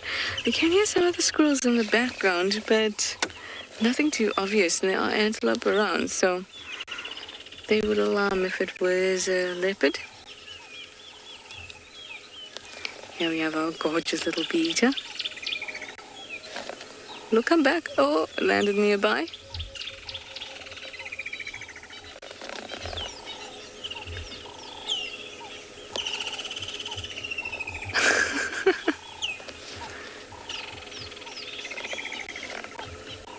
They're always great because they tend to fly away and then perch back in the spot that you are watching them from.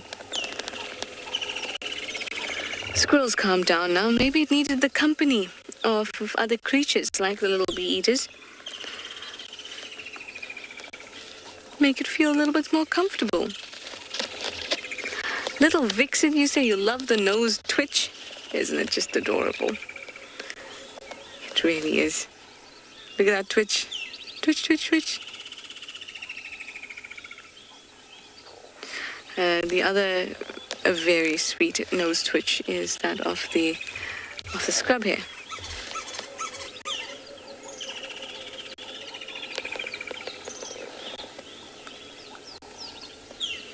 It's very intent on something, but it stopped alarming now. These guys are just perpetually nervous. And end up just, shouting a lot.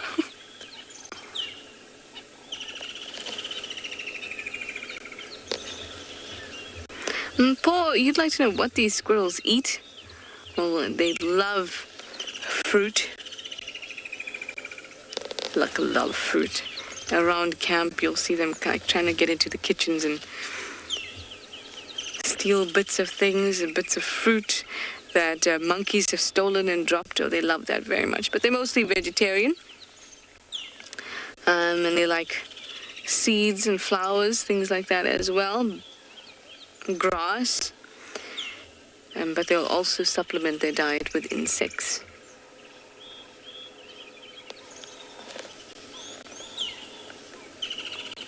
Cute little things.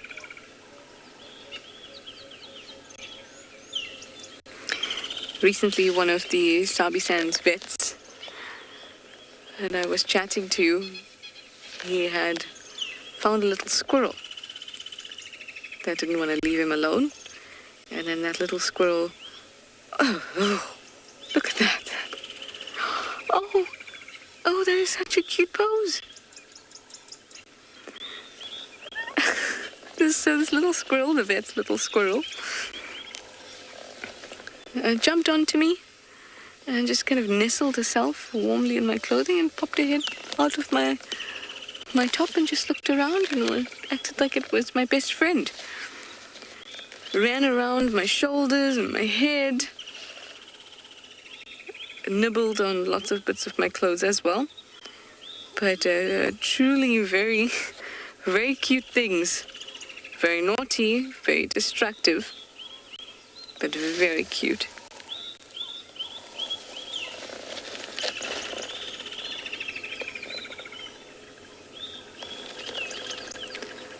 Still don't know what you see, squirrel.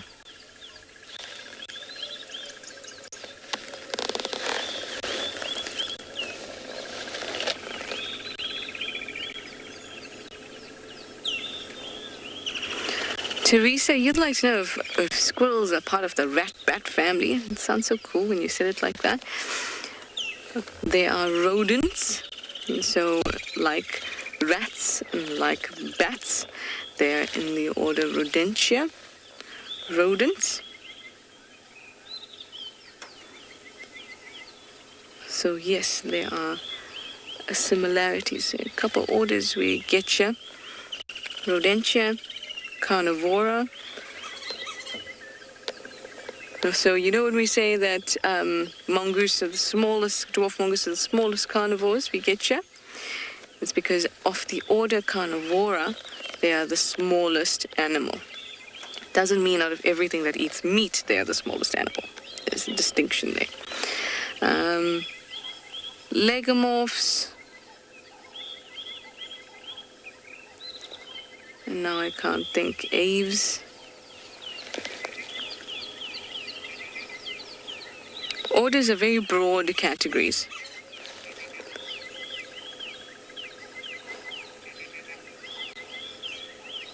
And families are a little bit more specific, and as it goes. The way we used to be taught it in school was King Philip came over for green soup. Kingdom, phylum, class, order, family, genera, and species. King Philip came over for green soup. And while kingdom is very, very, very broad, species is very, very specific.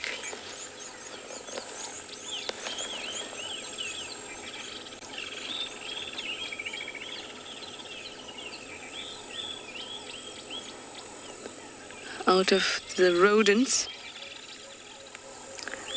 I think bats are my favorites.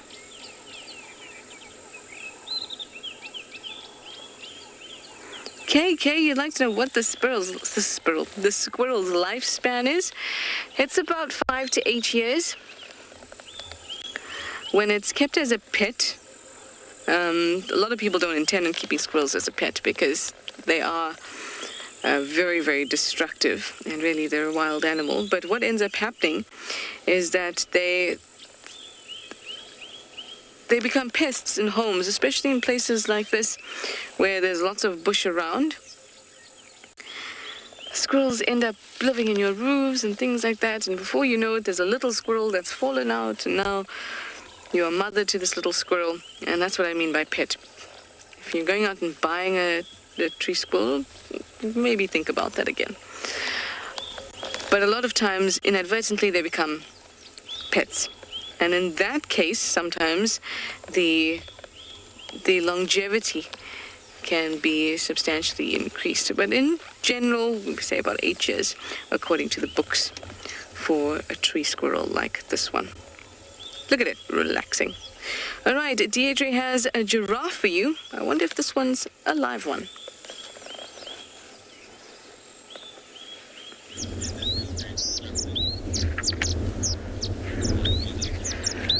Out in the distance there, they're very far away. Darby's zoomed right in there.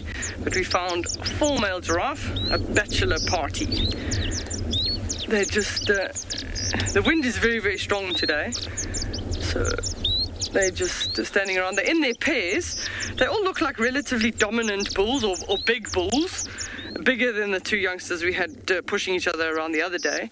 So we just keep a lookout because they're in their 2 pairs. You might find that they start attempting to do some necking and pushing each other around a bit.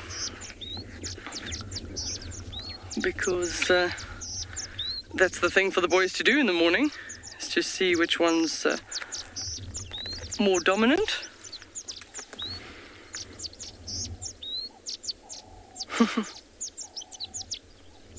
Maybe they're still discussing last night's sports games. We have found an interesting flower, though, when we stopped, is, as Dave pans over here, beautiful, beautiful, known as a devil's claw or grapple plant, but not so much. You're not seeing anything here, but just look at that beautiful, nice tube. So yesterday when we were at the waterhole, we saw those carpenter bees. This tube is almost the size of a body size of a carpenter bee. So inside, I'm going to try and not destroy this one today because yesterday I managed to pull the wild cucumber right off. But inside there, on the roof of that tube, is the anther with all the pollen. So if a bee goes in, then often they've got lots of hairs on the back, which we would have seen yesterday, that sort of white banding on those carpenter bees. That area would get pollen, and then as they move from one to the other, they will then pollinate the plant. So I'm going to turn it, but I don't think you can see all the way down. Not all the way, but... And if I tilt it, a little bit up, no? A little bit down, more? A little bit down. More? More? Yo, just getting it. Yeah, now we can see it. Okay, so there we go. Good camera work there, Darby, because that's really literally on the ground. But that'll be a nice thing for bees. So bright red coloration like this would generally be to attract insects. The insects can see in the UV spectrum. There's other flowers that have very similar tubes, called the wild sesame, and even the foxglove, and they actually have runway lights on the base of that area, almost to show the insect where it must go in order to get the nectar reward, in order to get pollinated. They call it a grapple plant, but it's mainly because of the seed. It gets this really, really hard a hard seed. I'm struggling for the word, but it has all these hooks in different directions, and those hooks land up getting stuck on the hoof of an animal and get transported to a different area. One of the conservators here was actually telling me a very, very interesting story that a lion, how it managed to get a grapple plant in its mouth, I have no idea, but it actually got it underneath the tongue, so the tongue was stuck, and they found it at the waterhole, and every time it tried to drink, it couldn't move its tongue because this grapple plant had actually held on to the tongue. And after a day or two that the lion was still at the water, struggling a little bit, they said, no, there's definitely something wrong with this animal, we must have a look. So they did bring the vet in, and once they darted it and it had gone to sleep, they actually sort of said, hang on, let's have a look, and opened the mouth and managed to remove that grapple plant. The lion woke up, and everything had a nice day. So normally you wouldn't interfere in nature like that, but you don't know. Sometimes, a Kalahari black-maned lion is quite a rare from a genetics point of view, so you do also want to look after those. But we didn't know if it was a human thing that had made it sick or a natural thing. But they did help it out, which is quite nice. So the grapple plant, I can see if I can do that. So maybe there, Darby, you can see the seed. Yeah. So it's green now, but once it hardens, it'll go to a brown, and you can just imagine that stuck under the poor lion's tongue. It didn't enjoy that too much, and also even stuck between the hooves of animals. A very effective way of being transported, but not ideal. So very pretty. We'll find this one, the one on the next page over. It's known as the Devil's Thorn. We will find that one shortly for you. It is an absolutely gorgeous flower, Indigo Girl, I agree with you. So it says here in the book, tubers or fleshy roots are used to treat intestinal disorders, diseases of the gallbladder and kidneys, diabetes, this is a big word, arteriosclerosis, osteoarthritis, fibrocystis, rheumatism, gout, peptic ulcers, fever, blood pressure, and gallstones. That sounds like an all-in-one chemist. That's quite a lot of things. I wouldn't trust me being the doctor fiddling with all of those things, prescribing any of that. But once again, people have figured that kind of stuff out. Some of the pharmacies are all trying to go towards more natural remedies. So one day, if you see the grapple plant gout remedy, you'll know it comes from that plant. We're going to send you across to Pinder, who have some large grey beasts for you.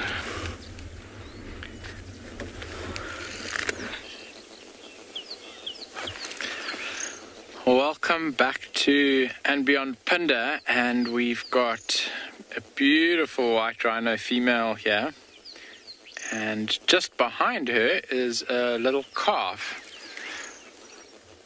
So we've changed our kind of route quite significantly and come to a different area now. Those two cheetah were nowhere to be found, so we are looking in an area where some cheetah cubs were seen 2 days ago. They haven't been found again, but we're holding thumbs. And we stumbled across this white rhino and her calf. Quite apprehensive. You can see she's standing in the bush now. They stopped feeding, quite still. And if you watch her ears quite closely, they're moving, swinging around in all different directions. So she became aware of us, obviously, and maybe a little bit curious as to what we actually are. And she's, trying to figure it out. You can see she's facing towards us, her ears are moving around, and the little calf is standing just behind her, out of sight. Every now and again it comes into sight. These rhino have got she's a little bit nervous maybe. There's a bit of a breeze blowing. Her tail's now curled up. That is a sign of distress in rhino.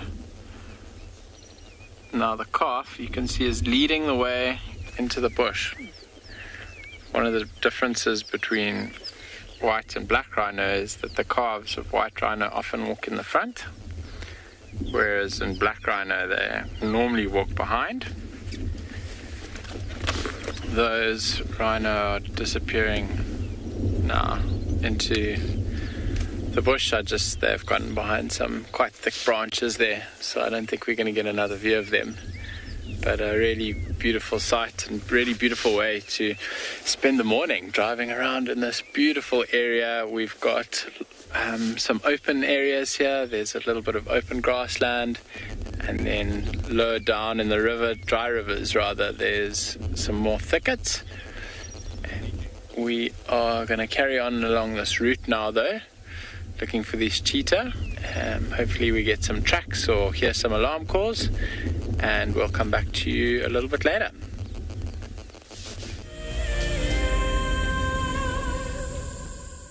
Welcome to my car. This is Wendy, and she's my favorite. She would love to have your name engraved on her so you can be with her every single time she goes on a safari here in Djuma.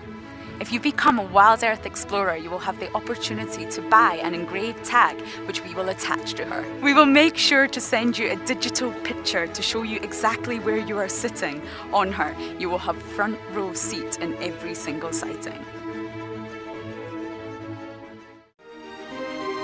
Guys, just watch what's happening. See, watch the elephant, watch the lions. See, the first ones to run are the cubs. Can you see them? They are right here. I'm not sure how scared you were, but I was quite nervous. But absolutely incredible. Expect the unexpected here on Wild Earth daily. Have you been watching Wild Earth and dreamt of being right there on safari with one of the guides? Well, now you can. Wild Earth is offering you a chance to buy a ticket to dream. You or a friend can hop on board a live Wild Earth show and join our guide on safari. The ticket is redeemable at any of our locations, anytime in the future. Only a limited number of tickets are available, so don't wait. Get your ticket now and start dreaming. Terms and conditions apply. My name is Ross, and I'm a field guide at and Beyond Phinda Private Game Reserve. I love getting questions from guests on Wild Earth because I love sharing and learning information about nature with new people, and it also makes me feel like you're all joining me in real life. If you want to ask a question on Wild Earth, then you need to register on our website. Once registered, go to our live safari page and submit your question below our live feed. I am parked here because it's just stunning. There are a whole host of beetles, netwing beetles. Can't see exactly which ones, but they're definitely netwing beetles. And some dragonflies just all about the silver cluster leaf. And with the blue sky in the background, it just looks like a dream. And you can hear very, very softly the sound of one of those spider hunting wasps also zooming about this tree. It's flowering at the moment, the silver cluster leaf.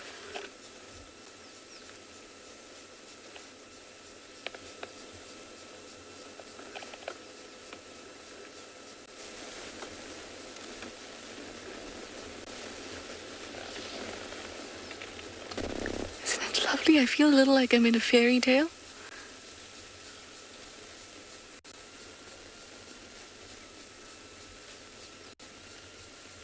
I've felt this particular type of fairy tale once before. When going for a hike during my studies, going to identify different insects. And I just stepped out of this or out of a clearing, but down onto a path that was very narrow, and I had to bend because the branches were going over. And as we walked through and out to the open, there were just the African migrant butterflies everywhere. I was surprised that I could walk through without them hitting me. That's what this feels like.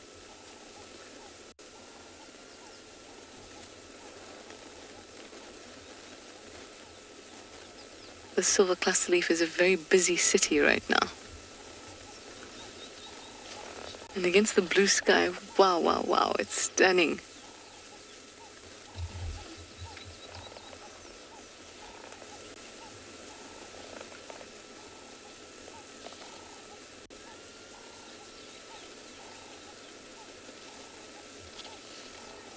I almost want to say, guys, you should have been here.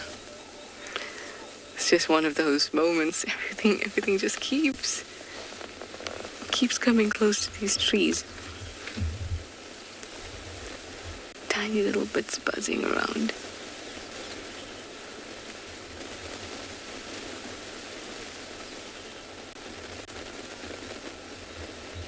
Silver cluster leaf flowers, they stink. They really, really do.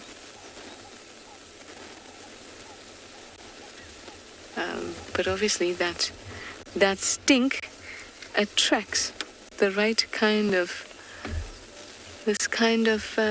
workers that they need to pollinate. Mariana, you say this tree is gorgeous. And this is a gorgeous tree against this background of the sky. They really, really are. Really gorgeous. It feels a little bit like an airport, like the silver cluster leaf is an airport, because they're not rushing around. Everything's very slowly moving towards the tree and then away from the tree, almost like it's floating. Very gentle. Netwing beetles arrive, then they leave, then the dragonflies arrive and leave, and a spider hunting wasp arrives.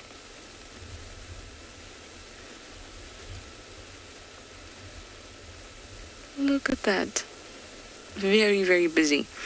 Occasionally around the bush, well, I say occasionally because usually one tree, for some reason, in certain parts, that everything gravitates to because the flowers are just right. This is that tree for the morning. And let me send you over to Deirdre, who's doing what I'm about to do, and that is drive. To Hartebeest, Gemsbok, wildebeest, springbok. So we've eventually made it now out to our Kelkreet waterhole in the west, and there's just an abundance of game here. So we're starting on the red hartebeest in the very, very far background, because I know that's one of the ones that you don't often see.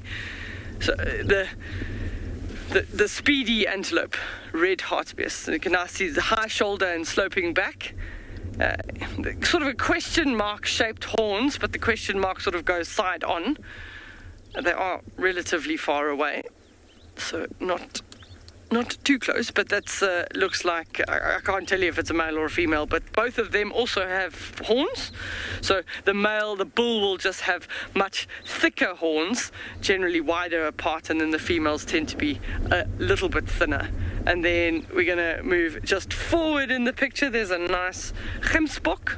He actually almost looks like he's practicing what's called geophagia. Geophagia means to eat soil.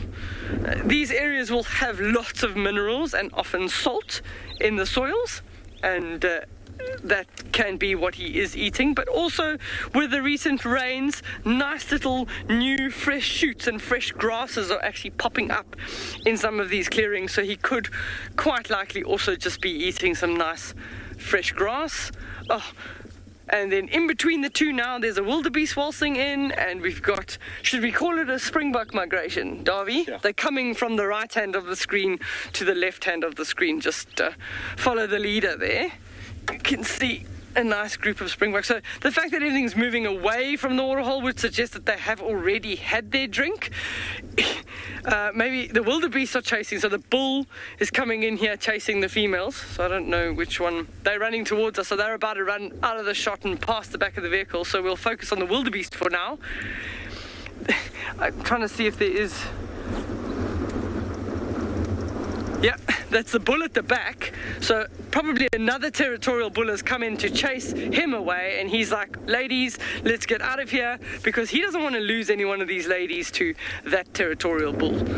So they've exited behind us. We can't pan the camera backwards, so we'll go back to the single wildebeest bull. I don't know, Darby's got too many options here. It's hard to decide. But that wildebeest would have potentially chased them out of the territory, but they finished drinking. He probably just arrived a little bit late and saw that rival male. Wouldn't surprise me if we hear, they've stopped literally just behind us, but it wouldn't surprise me if we hear that snorting from the wildebeest, that Oh, that wasn't a very good wildebeest. I need to practice that. Shouting at each other from a territorial perspective. What an awesome scene. In one shot, wildebeest, red hartebeest, gemsbok, and springbok.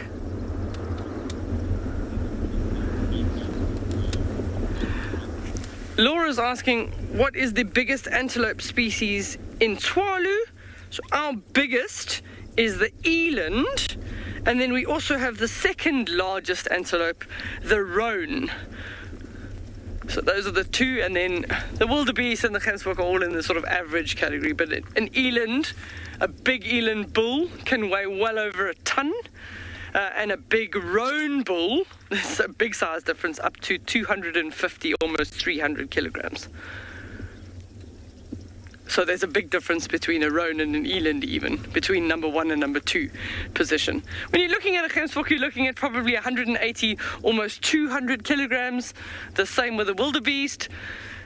The springbok, probably about 30 kilograms. If you just want to sort of get a size comparison while we're looking at all the same animals. So the wildebeest and the red hartebeest have that same sloping back. You saw that wildebeest running. That's the most energy efficient body shape to have.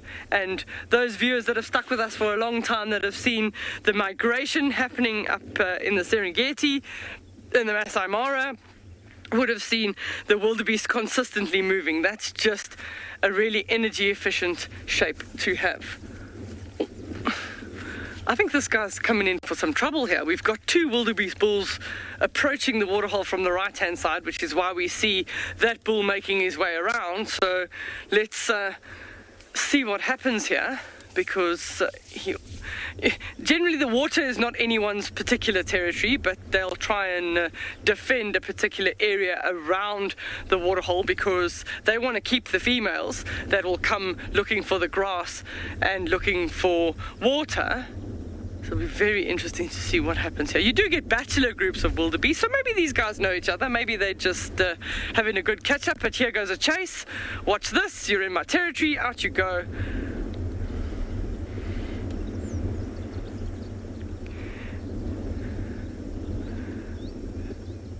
Awesome. Oh, the third one might want to get into the action there. Or he's like, my opportunity to quickly get to the water while the other guy's busy being chased. So it'll be interesting to see how it pans out for the third one approaching the water.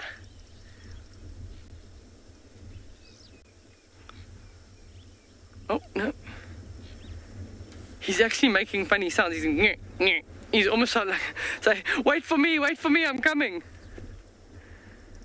Oh, no, the dominant one's coming back. He's going to probably chase him as well.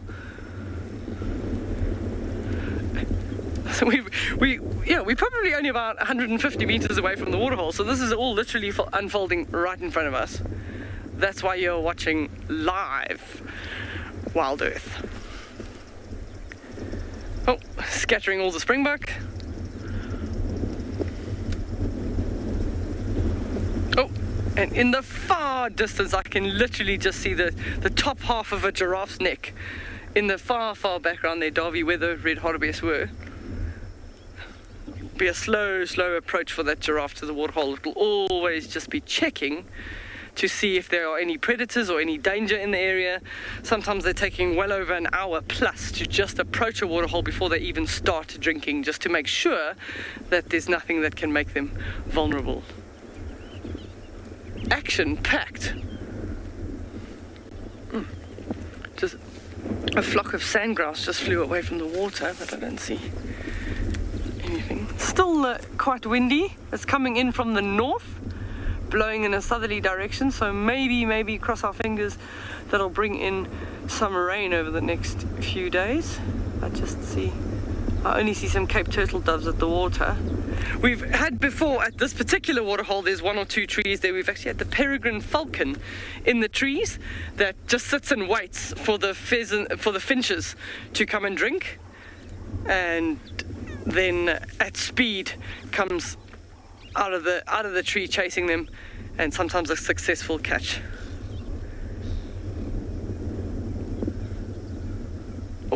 The springbok on the left there was trying to bounce. It is such a beautiful scene.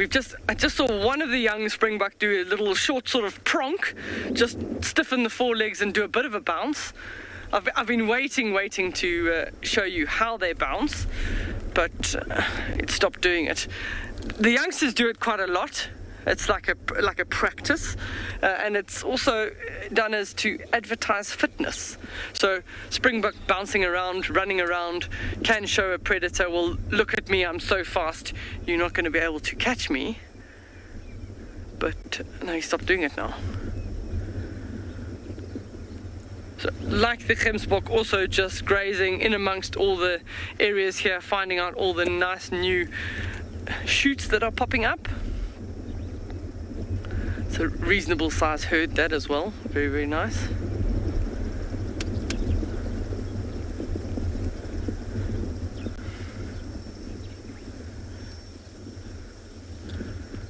So we're going to send you across to Phinda to show you an antelope that we don't have here. We've lost visual. Welcome back to Phinda. We just had 2 beautiful waterbuck off on my left-hand side here that were standing together. It was a nice big male with some really beautiful horns and a little female.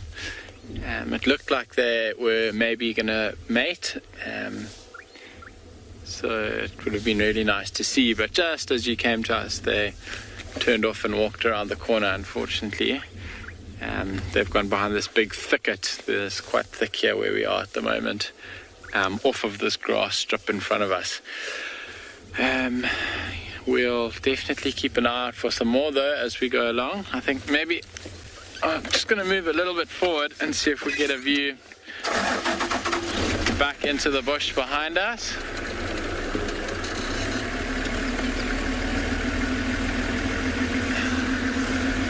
Always a chance we might get some sort of second view around this thicket. Glenn, can you see her there? Not gonna work. You got it then. Excellent stuff. So there is the female. You can see that very distinctive white marking on her bum, the white ring, and now I think she's gone for good. So quite an interesting animal to see at Phinda. Whenever I look at them, I feel like they look uncomfortable. They really are quite shaggy. They've got a much longer coat than the other antelope. And in this hot climate that we have here, it really doesn't look that great. Talking about waterbuck though, we often see them around waterholes, and Trish has just got into a waterhole, so we're going to cross over to her.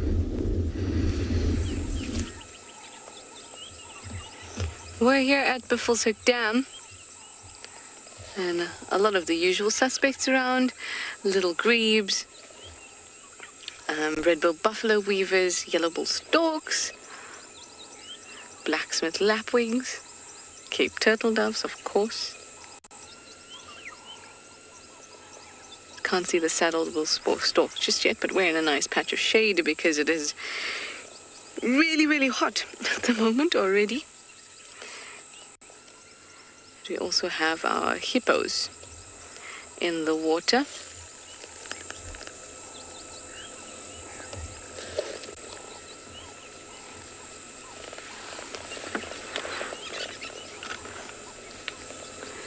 They'll be spending most of the time submerged.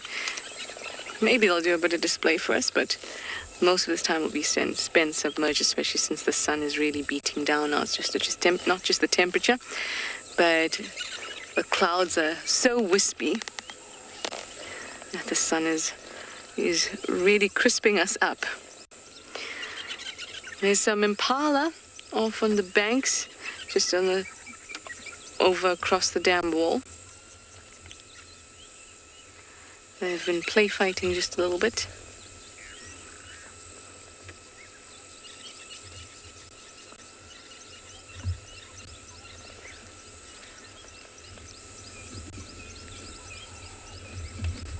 Oh, I thought that was going to be it. There we go. Ramming into each other. See what I did there? See? That was your dad joke for the day, everyone.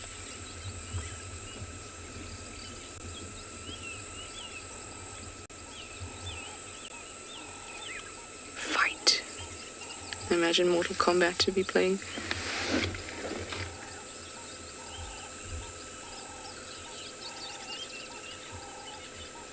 I love how they do that. They'll watch each other and they turn their heads to combat.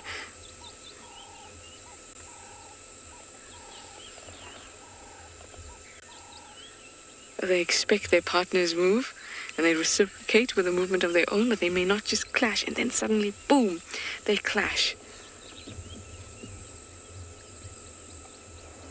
But they feel each other so well. Just watch their movements when they're actually not touching.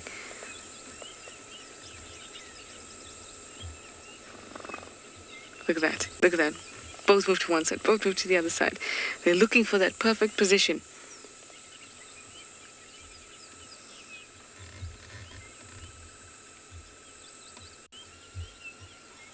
It's like they're anticipating each other's moves.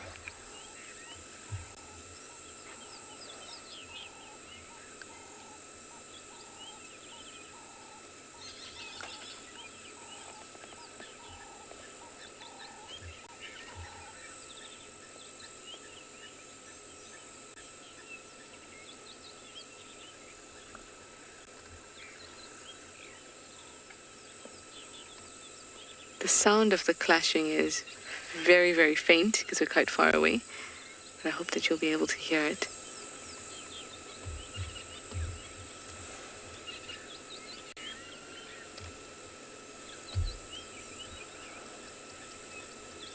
Oh man. It's too far away, but I can just slightly hear it.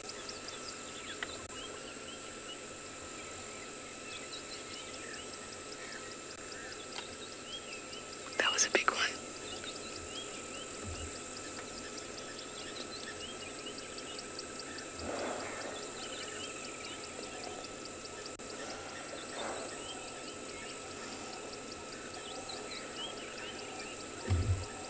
And Paul, you'd like to know if the females or ewes ever fight? They don't, well, obviously they can't clash horns because they don't have horns. But they will sometimes chase each other. You might see them try and nip each other, like on the legs, back legs. But it's hardly ever a serious thing. They're quite a peaceful lot. You hardly see females fight, but have seen them nip each other on the back legs before.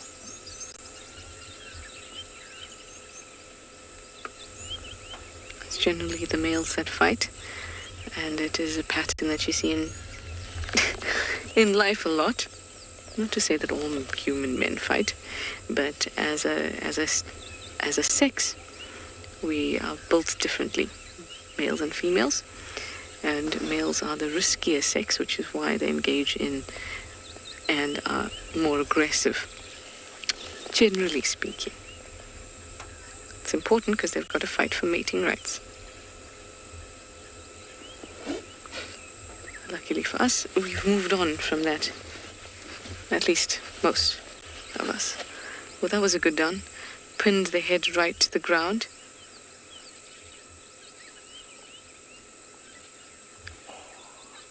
Sometimes you see them with both their front legs on the ground, heads on the ground. They could easily break a neck like that.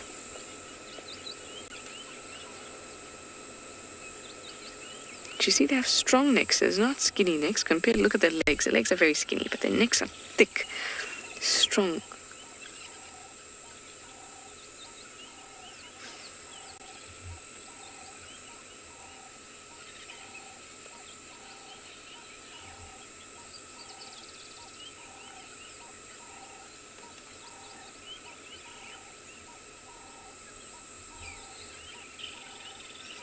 See how those ridges along the horns help it to maintain friction. So when the horns are locked, they don't just slide off each other. They can really be locked. You can bring your opponent to cry out mercy.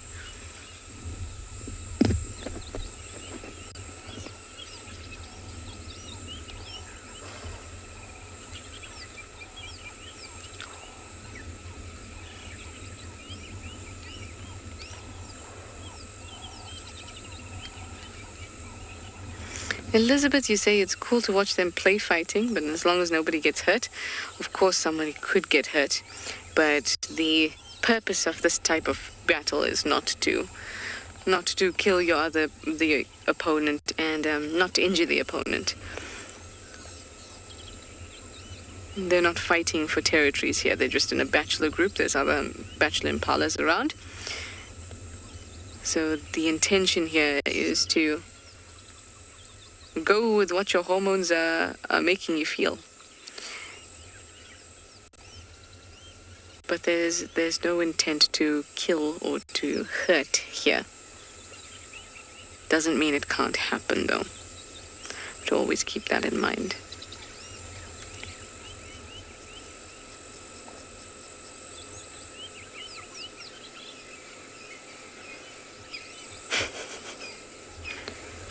A little mid-battle yawn there. Just change things up.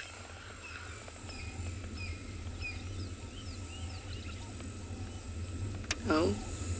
Well, I guess that one lost. Oh, man. Did you want to play too? Who's gonna verse you? That was like the ultimate, we're leaving you out of this. We're both gonna walk away and act like it's done, but then something gave them a shot. But then these two want to go at it still. Ooh, could we be lucky? Could we be lucky? Could we be lucky? Their alarm calling. Let's go. Should we just watch for a moment? Okay, now let's go and see. Ah, the most pleasant moment sitting with Impala.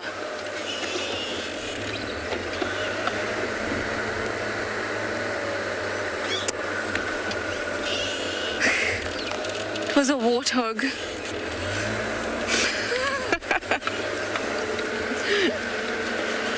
A shame. They just got a shock, I guess, because they were so absorbed in their fighting. When they saw the warthog, they just all got a shock and started alarming. Oh well, could have been lucky, but you got to be in it to win it. At least we're at the dam watching them. Let me send you over to Swallow, who has some more giraffes for you, and I'll do a little bit of investigation around here.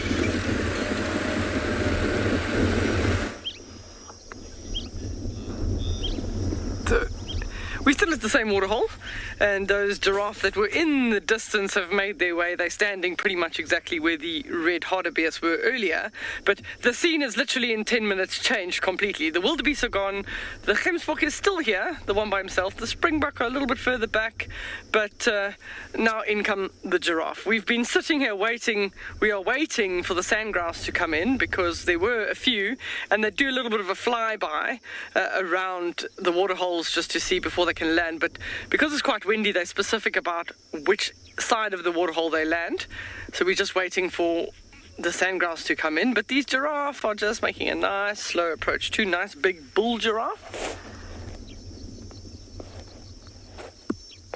See, everyone always talks about light versus dark, and there is a beautiful example. So it's not necessarily where they occur, it's more their own genetics. I mean, the one on the left is very dark and the one on the right is very light, and just a very, very nice comparison between the two. I've never had that. I've never had that perfect dark versus light comparison. The giraffe here more tend to be lighter in color, and so that dark one is just an interesting set of genetics. You do sometimes get bulls that get very, very dark with age. It's almost like, they're so old that their hair almost goes black. That's how dark they are. The Gemsbok has decided that he wants to be in the shot too, because he literally just walked in the front of the frame. We've just been photo bombed by a Gemsbok. The giraffe has just stopped to have a bit of a snack. It looks like a boskia at this distance. Yeah, it's lots of white stems. So a boskia tree, a shepherd's tree, it's known.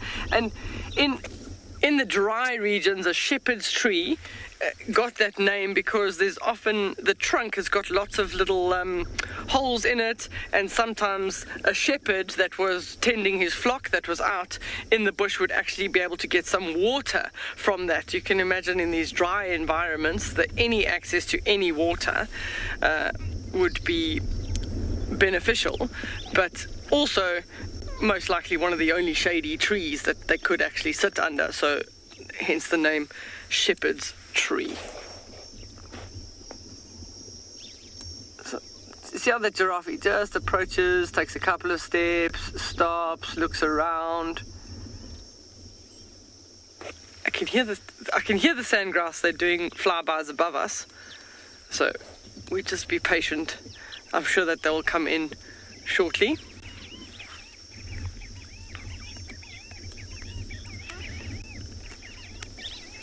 Jerome is asking the question if giraffe are considered as part of the antelope family.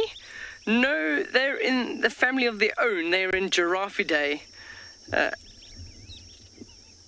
It does sound funny to say Giraffidae, but they're in a group of their own. And there's quite a number of different subspecies of giraffe across southern Africa, just depending on where they are. So recently they've been afforded protection because they're actually, if you look at the individual numbers of those individual different populations, they're actually quite low in number. So they've given them some more protections. These are the southern giraffe.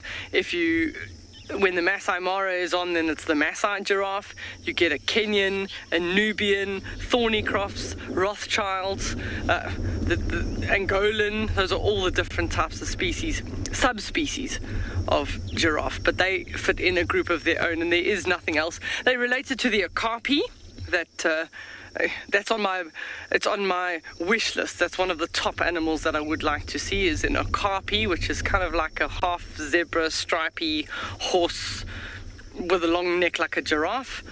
Definitely on my list. The giraffe and the okapi in the same family. Oh, the Gemsboks found a friend. There's two of them there now. The sandgrass haven't landed, they just did a complete flyby. Oh, there's a falcon. There he goes. He's low on the ground. There he's chasing a bird. He just landed. Did you see him, Dobby? Brilliant. So, that looks like a lana. Oh, yeah. Beautiful little rufous crown on the head, and the little, like a tear mark by the eye. That is a lana falcon. So they're trying to find birds. I don't know if he successfully caught something there. I just saw him fly chasing something, but then I'm not too sure. He might, with his talons, be able to crush a small bird, if it was a small bird. And then sometimes with their beak, no, he's got nothing in his feet. So he wasn't successful, but Incoming, we have a morning of raptors. He's most likely going to land in the tree that I said that they always like to land in. He's going low. Turn, come in. Wow. Well, it wasn't the peregrine falcon, but it was the lanner, which is pretty awesome. He's still going there, but he's going up into the wind. The giraffe have made it that much closer to the waterhole. So we're going to stay here. We're hoping to get you a nice sandgrouse segment, so we're just going to be patient, and maybe even the giraffe will come down to drink by that time.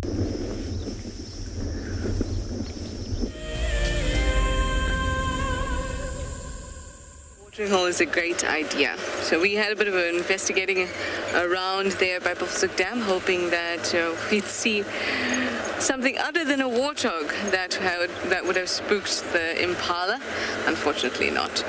They were just a bit absorbed in the fighting and all of that, and got a bit of a shock when the warthog came running out of the bush. So unfortunately no tracks, so no leopard lurking around Buffelshoek Dam. So I'm on Gowrie Cutline, which is going to take me back towards Vuyatela Dam. I often see elephants around here heading towards Vuyatela Dam, and I'm hoping to find some elephants. Oh, a dragonfly was just above my head. Hello. Very close to my face. I love how they follow us. A lot of the groundling, but dragonflies tend to follow the vehicle. Yesterday I found a dragonfly in my room in the evening. It's not something often you find in your room.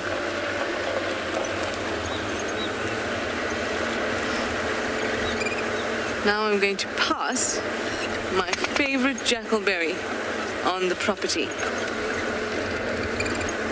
Oh well, at the end of this road. And then we'll stop there and have a look. I was hoping that Tlalamba would still be around, apart from the elephants that I'm hoping for. Hoping Tlalamba will still be around, and also I'm going to go past Vuyatela Dam and go and check out the old den, see if June is around too.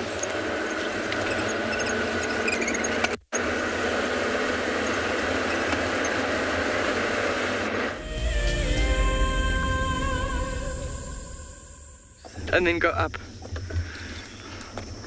So we're still at the waterhole, and the giraffe has slowly made his way closer. They're getting much closer. The dark coloured one is the one that you're seeing at the moment, and the light coloured one is just behind the one and only tree, of course, because that's just how they go. On the edge of the waterhole. The two sandgrass came in and they landed, and I moved in and chased them away. Sorry, Darby. So we'll just... That was a Namaqua sandgrass that came in, I know, which would be endemic to these areas. We get 3 species of sandgrass, so we're waiting for any one of them to come down. But the Namaqua sandgrass, the Birchall sandgrass, and the double-banded sandgrass are the 3 that we see the most of. But the Namaqua is quite nice because that's specific to the desert regions. The double-banded sandgrass you get quite widely distributed all over. Okay, so now the slow approach you're going to see, for giraffe to drink water, it's quite awkward. I'm sure the regular viewers have seen giraffe drink quite regularly, but it is nice for anyone that is a first-time viewer. And welcome if today is your first day, you're watching on Wild Earth. But the giraffe, when he gets to the edge of the water, he has to spread those 2 front legs out really, really wide, and then almost bend them a little bit, and then the neck will come down to drink. They also have quite an interesting capillary sort of system in their neck and with their blood flow, in that there's got lots of valves and flaps actually in that, and then when they put their head down, they don't have a sudden rush of blood all the way down to the head. It slows the flow of the blood down so he doesn't pass out when he's practically upside down. He's looking at me. Very nice.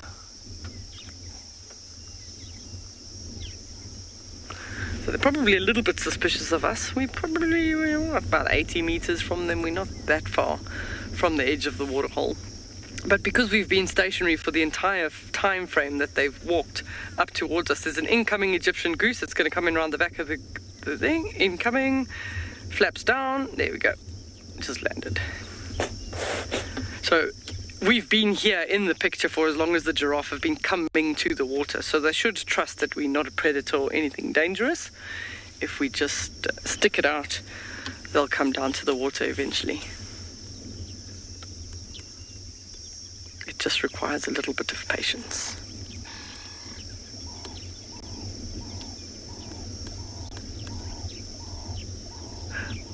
Yes, here he comes. Yep. He's still very suspicious. So the key for us now is to not move the vehicle. If we moved the vehicle, he'd be more suspicious. So we just stay exactly where we are. Do you see, just to the left of him, you've got two Cape turtle doves that were courting in the tree. The male was bobbing up and down, doing his nice call. Now they come down to drink at the edge. Don't forget to send any of your questions to Wild Earth, #WildEarth, and then put @FC in the front if you want to ask us any questions. Oh, a few more steps. You can do it. We're just going to take a moment and just watch.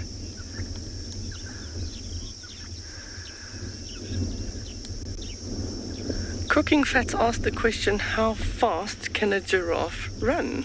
Well, I always say, I'm going to see if I can find that answer in the book, but there's never a question I've been asked before, but I always say speed is relative to what's chasing you. Fortunately for the giraffe, they've actually got a really long stride. With such long legs like that, they almost have a gallop. So when they walk, you watch this one maybe on the left-hand side, it walks 2 left legs, 2 right legs, but when they run, they have to run that the 2 front legs come down and then the 2 back legs almost come around on the side and land. I have seen giraffe, they can run very fast, but I'm not too sure at exactly what speed they do run. But I don't know if I'm going to find running speed. Maybe we can have all the fast fingers on our feed there to Google it for me and see if anyone can find out what is the speed at which a giraffe can run, because I definitely don't think it's in my books. Your help would be appreciated.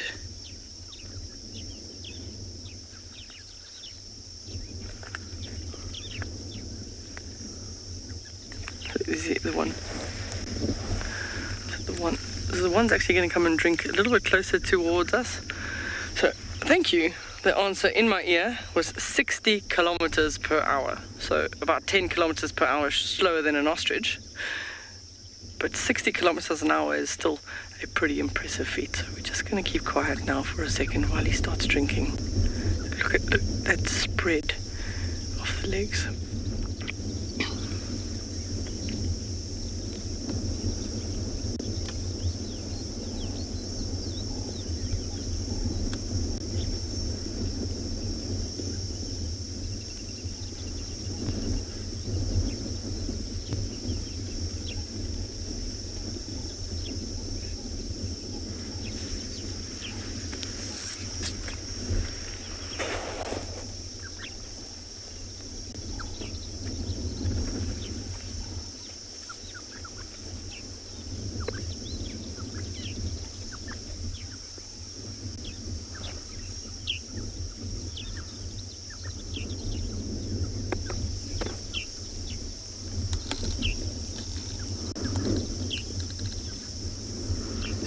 He's not quite finished drinking yet. They'll drink, bend down a little bit, and then always just pick up, scan for predators, and then he'll go back down and drink some more. He's not finished. And then you get like an interesting, almost like an aerobic, like a hop when he stands up and puts his 2 front legs together. Flatterboy, I agree with you. You're saying it's very interesting how a giraffe goes to drink.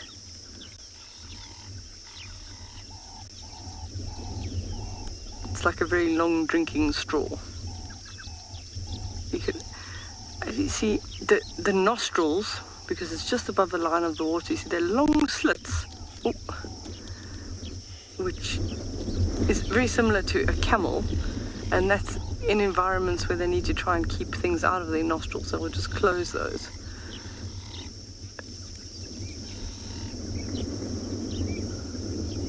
Still, the one on the left, the lighter coloured one, hasn't started, but he's actually making his way almost into the pan, so he's got to be very careful that he doesn't slip, because there's a little bit of mud, the sandgrass are starting to come in, you'll start seeing them drop down. So we've been stationary long enough, and they've been doing enough flybys that they see we no threat.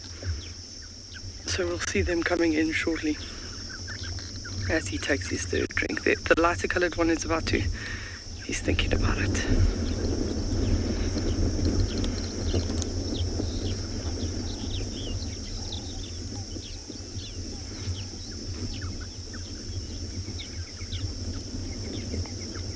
Hopefully many of you are taking a screenshot now, because that's really, really pretty.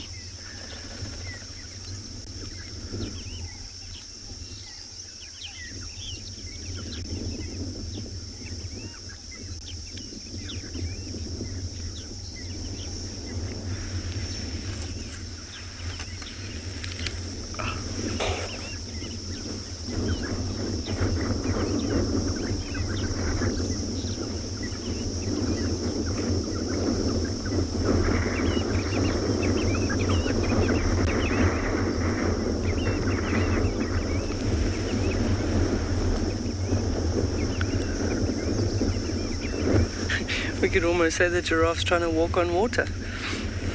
It's not a very deep pan, this. It's a relatively shallow pan, which is normal in the calcrete areas. You can see when I talk about calcrete, it's like all the white stone. It's effectively like a type of limestone, like a calcium-rich rock type that would have been like a sedimentary deposit from the bottom of the once inland lake that this area was millions of years ago. So the sandgrass have just come down on the left-hand side there. Oh, and there they go. So don't stay long, they're very nervous. We're going to send you to Trish, that's got another beautiful bird.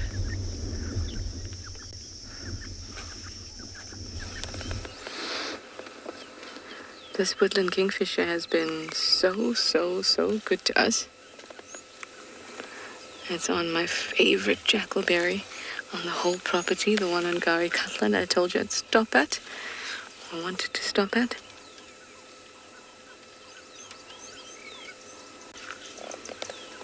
And it's just such a beautiful scene, and there's two in the tree, so one calls and then this one responds. I hope that it'll call for us again.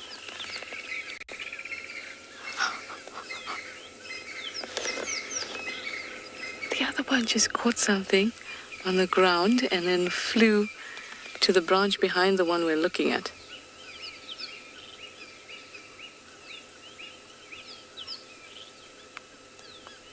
There we go. Oh! Sharing is caring.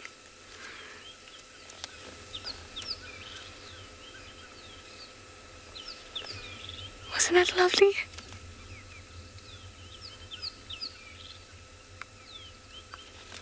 Just nice to sit and watch birds for a little while.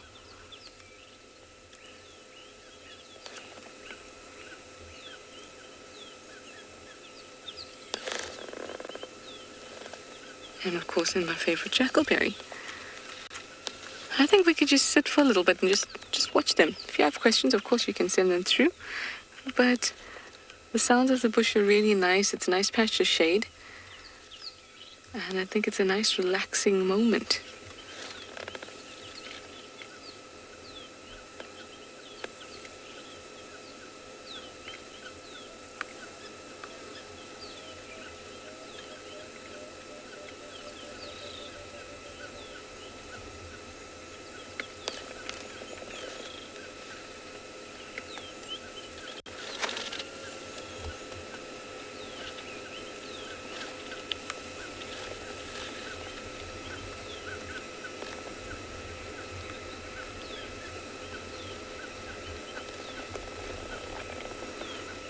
And they're just having the best time in this tree. I mean, Johan and I are also having the best time under the shade of this tree because the sun is mean at the moment. But Dev, look at that tree. Dev has got some rhino to show you. Let's go over and have a look at them.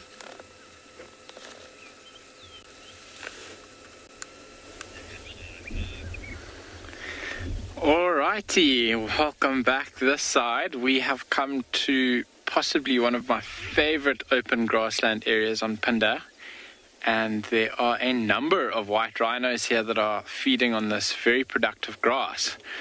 There are 3 in the foreground here and another 3 in the background that are kind of just out of view from where we are now. The 2 on the left, there's a mother and a quite a slightly older calf, maybe around 2 years old now, judging by its size, and they are feeding on the grass. There's a watering hole not too far away, and it does look like they're quite muddy, so possibly from a mud wallow earlier this morning. That like dark brown undercolor that she's got on her back leg and her belly, the larger rhino, which is the mother. And then across to the right there is a bull. So he's quite a lot bigger, and what he's doing is he's walking around also feeding, but he's scent marking as he's going. See, there's a couple oxpeckers buzzing around his head, pulling off all the ticks, and he, while he's feeding, is walking and then spraying.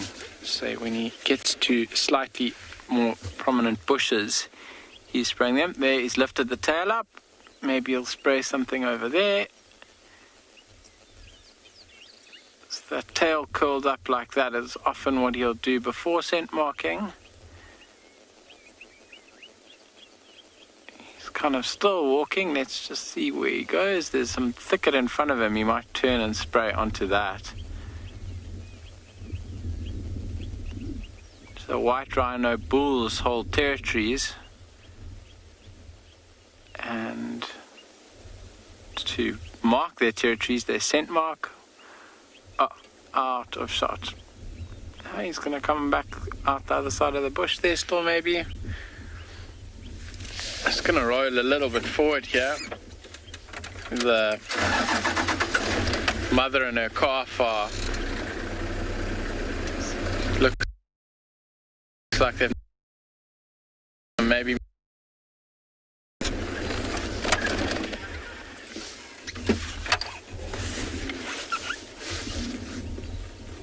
that bull's chasing another rhino at the back. There's some, can see the dust coming up. They're behind the bushes, but they really are moving quickly. Hopefully they'll come out towards us here. There comes one out towards us, really. Yes, they can move quickly. So that bull that was scent marking, he's coming out now. He curled his tail up, which was actually a little bit of a sign of aggression there. I think he became aware of those other rhinos. I agree with you, Josh. Rhinos really are awesome, and a few little interactions here are really nice. So that other rhino that was chased might have been a slightly older bull that's starting to become competitive for the territory. And this dominant bull now not happy with him being in this territory. You can see as he approaches the mother and the calf how much bigger he is than the female. So rhino bulls do get larger than the females. And a really nice side-by-side comparison that we can see here now. Wow. Beautiful side profiles of these two animals, the calf standing behind the mother from our perspective. And the bull now having a look at these two. Maybe he's wondering whether or not they are competition and need to be chased away as well. We've had quite a few quite funny sightings in the last couple of days of little calves trying to joust and play with older bulls. But I don't think any of those bulls were the dominant bull in that territory. So this white rhino will allow other bulls in his territory as long as they are submissive. And then when they get big and start competing for the territory with him and competing for his females, he'll actively try chase them out.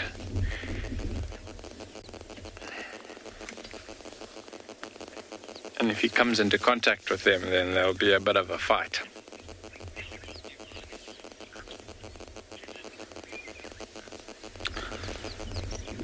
Dillon rhinos are quite long-lived. They live to around, white rhinos, around 45 years.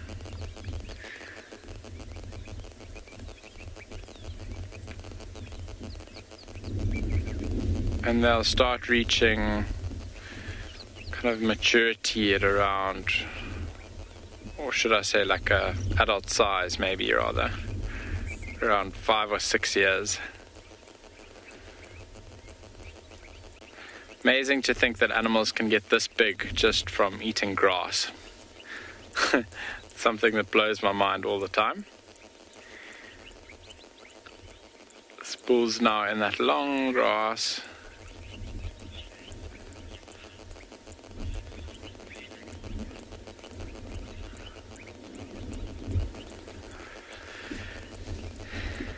Johannes, they really are majestic animals. I totally agree with you, and I'm really glad that we're getting to sit with these rhino this morning now that I know that they're your favorite. So glad you're watching. We are going to stay here for a little bit longer and see if there are any more interactions that unfold. I think this mother and calf this bull's happy with them here. You can see he's carried on grazing. He's now walking towards that tree. I wonder if he'll turn and scent mark against that tree. We'll have to wait and see.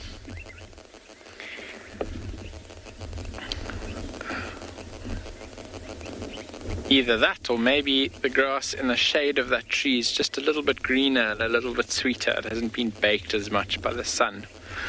The weather here is still lovely and overcast. We've got a bit of a breeze blowing. I'm sure you can see the grass just dancing in the wind a little bit. This rhino is now moving past that bush.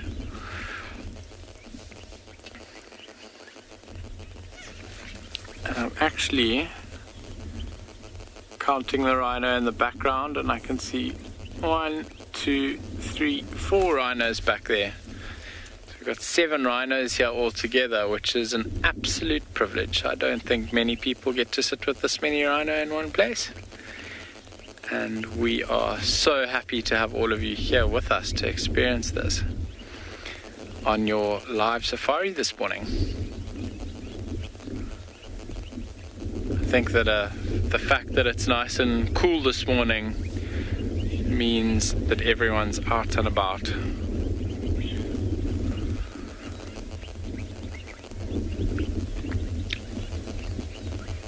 Boomshak, I'm not sure how tall white rhino are. I know they're a lot bigger when you walk around the corner on foot and you see them, as opposed to sitting on a vehicle and looking at them. Suddenly they seem a lot more menacing. I actually did my first training walk with rhino at almost this exact spot. We saw the rhino out here, and as part of our training to become a ranger, you need to get experience walking animals. So we parked down the bottom of the valley, just behind where the rhino are now, and we walked up. I wonder if it was the same mother and calf that we walked up and had a look at. And they were out in the open, so we dropped down into the ravine behind, came walking up through the valley, and we walked towards where we'd last seen them, but of course they'd moved off by then. And as we walked around, we stopped and saw some waterbuck, and then we turned around and there was a bull that had he had seen where we were and was coming in to investigate and see what we were. And I very clearly remember thinking, wow, this animal is actually quite a lot bigger than it looked from from the driver's seat in a vehicle. That male's just scent marked again on the left, but he's walking through some much longer grass now, so it's getting a little bit hard to see.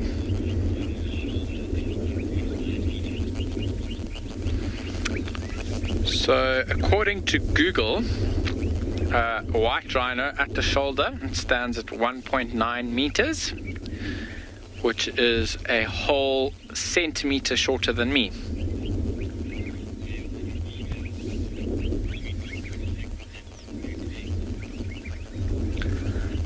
And then the females are between 1.6 and 1.8 meters at the shoulder, so slightly smaller and a lot lighter as well, so they don't actually get quite as big as the males. The males they're noticeably bigger, which is really cool.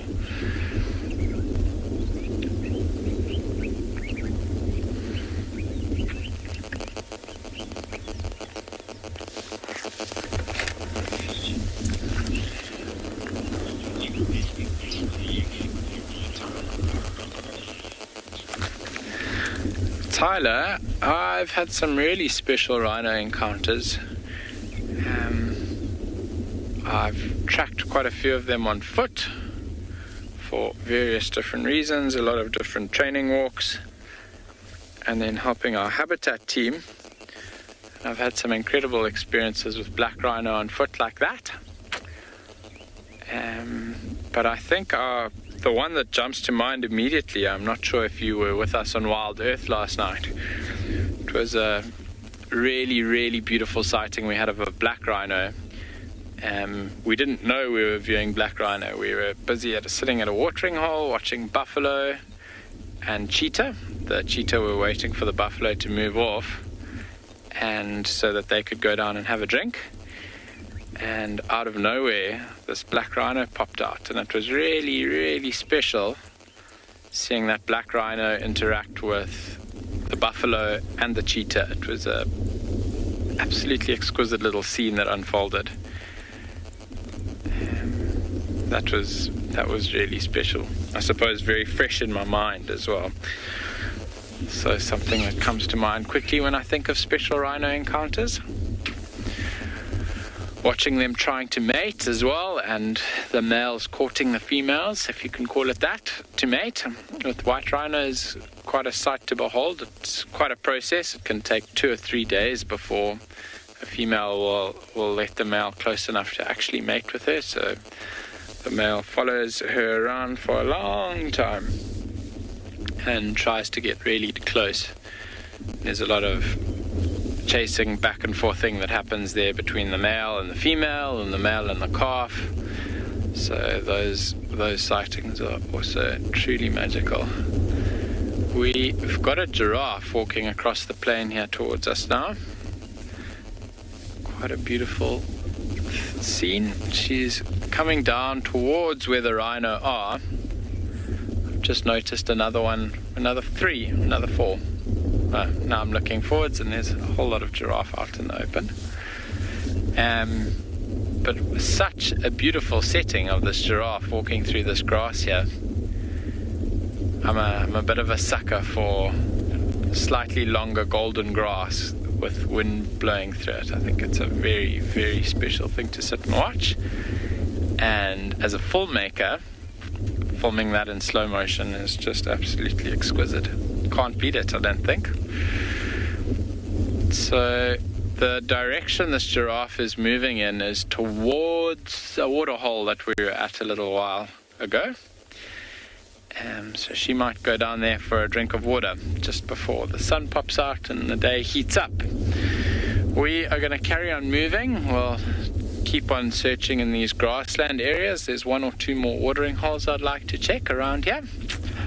But for now, we're going to say cheers, and we'll see you a little bit later.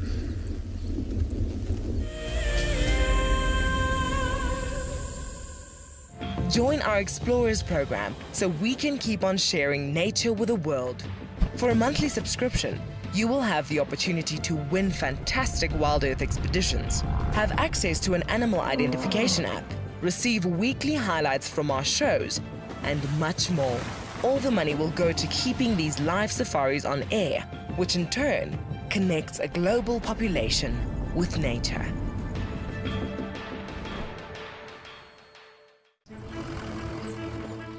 My name is Taylor McCurdy and I work for Eco Training.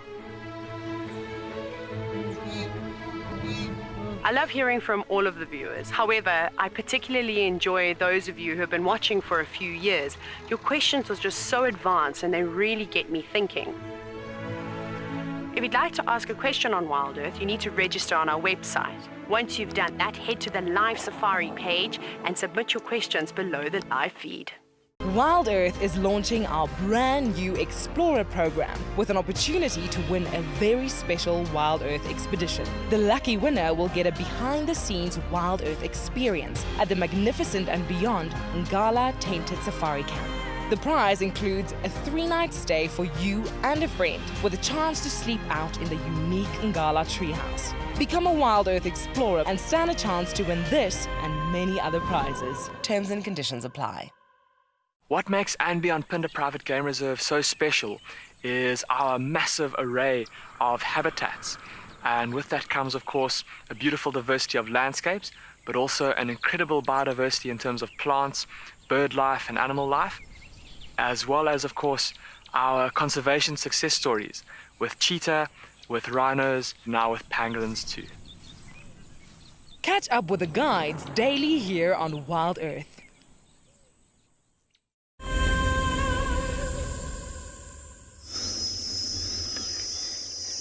Yeah, back at Tualu Kalahari, and I did show you in the book earlier that I was going to aim to find the other flower on the page, known as the sheep's thorn. We have to come over onto the dune crest. That's the area that they tend to like, and you see how it's spread out like a creeper. And I'm going to show you. Everyone at this point in time, I'm sure, is probably tired of hand sanitizer and hand soap. Very important in these day and times. But if you want a natural one, you take the leaves, whoopsie, I dropped it. Take the leaves of the sheep's thorn and look at that. It's nice and slimy. It's basically a soapy substitute. So instead of me using hand sanitizer, I'm using the leaves of the sheep thorn with a little bit of water. Nice, looks like quite mucusy, slimy, but it's going to leave my hands feeling so nice and soft once I've rinsed them off after the segment. Oh, no, I didn't think about that very cleverly now, because now I can wash my hands with the water. Don't ever waste too much water in the Kalahari, because you never know when you're going to need it. So I'll keep some left in my water bottle. But a very beautiful flower, so almost exactly the same trumpet type of shape as the previous one, the grapple thorn. But this one, if I hold it still, I don't know how close you can get, but you can actually see lots of stripes on that lower petal. This is the one that I was speaking about. If the insects that see in UV light would see those as runway lights. And then the same as the previous plant, where the anthers with the pollen are on the top or the roof of the flower, and that would then touch the back or the body of the insect. We see lots of bees looking around here, so brightly colored, meaning want to attract the insects to actually come and investigate, and then it's almost like a landing pad here, and then the direction of the spots and the stripes, just in case he doesn't know where to find the nectar. Mrs. Zero's comment is, I bet it smells nice. Nice. It does actually. It does. Nice. Yeah, it smells nice. Yes, it does smell nice. So definitely better than anything that we've all been using at the moment. I find myself from shop to shop after all that hand sanitizer. I feel like my hands are drier than anything else. So my remedy is to just come for a natural sheep's thorn hand soap. Very, very pretty flower. So then I'm going to ask Davi to go across. I picked up some seed pods from a previous one. So you can see it's called a devil's thorn. The devil, because of the two little horn-shaped protrusions that come out of the seed, look like a flat pod at the bottom, and that is to allow it to get stuck between an animal's hooves or attached to an animal somehow. Did they stay on the... Yeah, they are still there. Okay. So you can see there what they would describe as the two horns, the devil horns, and then that sits on the surface like that. An animal stands on it and then carries it and distributes it to someone else. I'll turn one over. They're also quite pretty on the bottom. A devil's thorn. Such a beautiful morning. We've started to head, I don't know if you want to pan and just show the landscape. We're on top of one of the dunes and we just have the most beautiful, we've got a 360-degree view, but with the camera you'll have a little bit less. But look at that stunning. So all of those mountains, that's where we started safari this morning, was out there in the east. We're going to carry on heading in that general direction. But I don't know if you can come in here. A very interesting... I want to see which way he's gone. Yes, he's gone this way. So I don't know, Darby, if you can... My book is probably in the way. Or is it too close? No, it's fine. Okay. So look at the little tracks. You can see a double track. This one is showing me a really, really nice impression of the underside of the foot. This one too. This is a tortoise track. So you can just imagine the tortoise going along. So probably about that big. And he's heading that way because you can just see the way that as he picks up his foot, the nails on the foot are then making that movement. So, no, we're going to track him up. I can see his tracks all the way to under the bush. Wait, Darby, I have to go check. I know I'm going to be out of frame and I'm at the back of the vehicle, which we can always fix the vehicle. And... I'm trying to find out because... Oh, he definitely lay underneath this bush here, but he's gone. His tracks go from here. He carries on going up and over the dune. I thought we might be lucky in that I could track him. It's a little bit easier to track things in the Kalahari because they're in the sandy areas. So here's another nice one. I don't know how much of these two you can see, but yeah, tortoise has gone up and over the dune. And another interesting one walked here. Do you see this impression here? And then a toe there. For you, they probably just look like two dents in the sand. There's actually three dents. It's the foot of an ostrich. So one large toe, then one side toe, which is like the stabilizing toe. Ostriches only have 3 toes, and then the very sharp claw in the front. So we're going to carry on heading east, and we're going to send you over to Trish, who's still also searching for something to show you.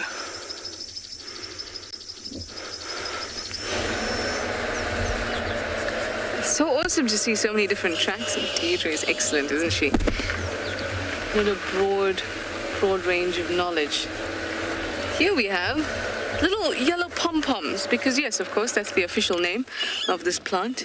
Little yellow pom-poms. Of course, it's not. It is, in fact, one of the acacias, no longer called acacias, but it's a flaky thorn, or the flowers of a flaky thorn. These yellow ones.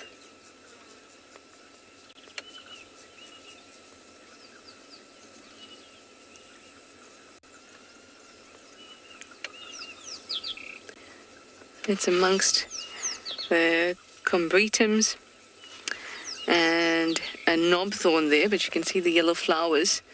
Just go a little bit higher. There we go. The beautiful yellow flowers of a flaky thorn, or a Vachellia exuvialis.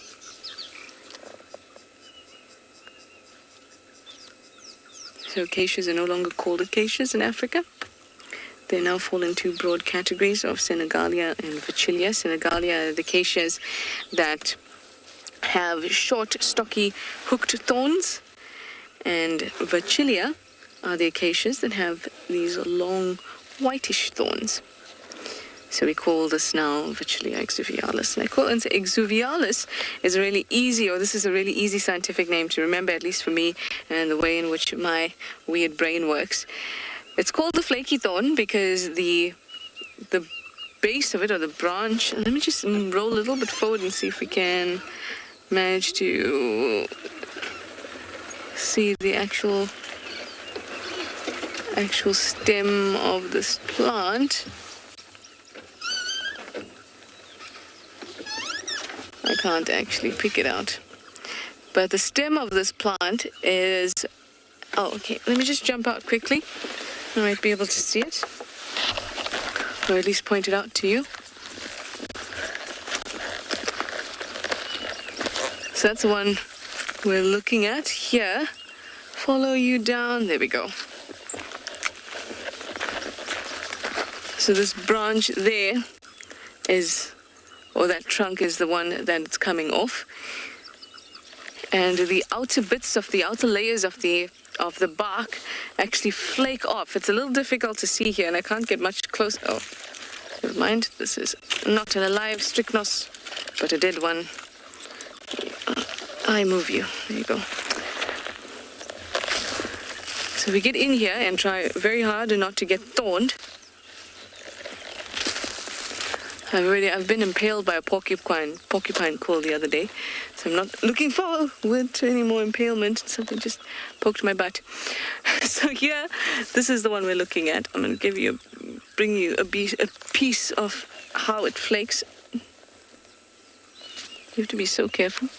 You know, when you're driving around in the bush, sometimes you have people on board that are not used to being out here, and then, they put their hands out and touch all the plants. Nope, you don't want to do that. Okay, have nothing on me. There we go. So, exuvialis, it sheds its bark, or part of its bark, and for me, an easy way to remember it is it exfoliates. So, exuvialis. And it's a very, very thin bit of bark. It almost looks like paper. Sometimes is confused with a paper bark tree. But it's not. It is a flaky thorn. Very, very thin. Very pretty pom-pom-like flowers as well. But now, begone flaky thorn bark. We are going to carry on. Find a patch of shade. I wonder if through that segment you heard the foam nest frogs going quack, quack, quack, quack, quack, quack, quack. They were calling. I'm going to find a patch of shade, and I'm going to send you over to Pinda and those rhinos.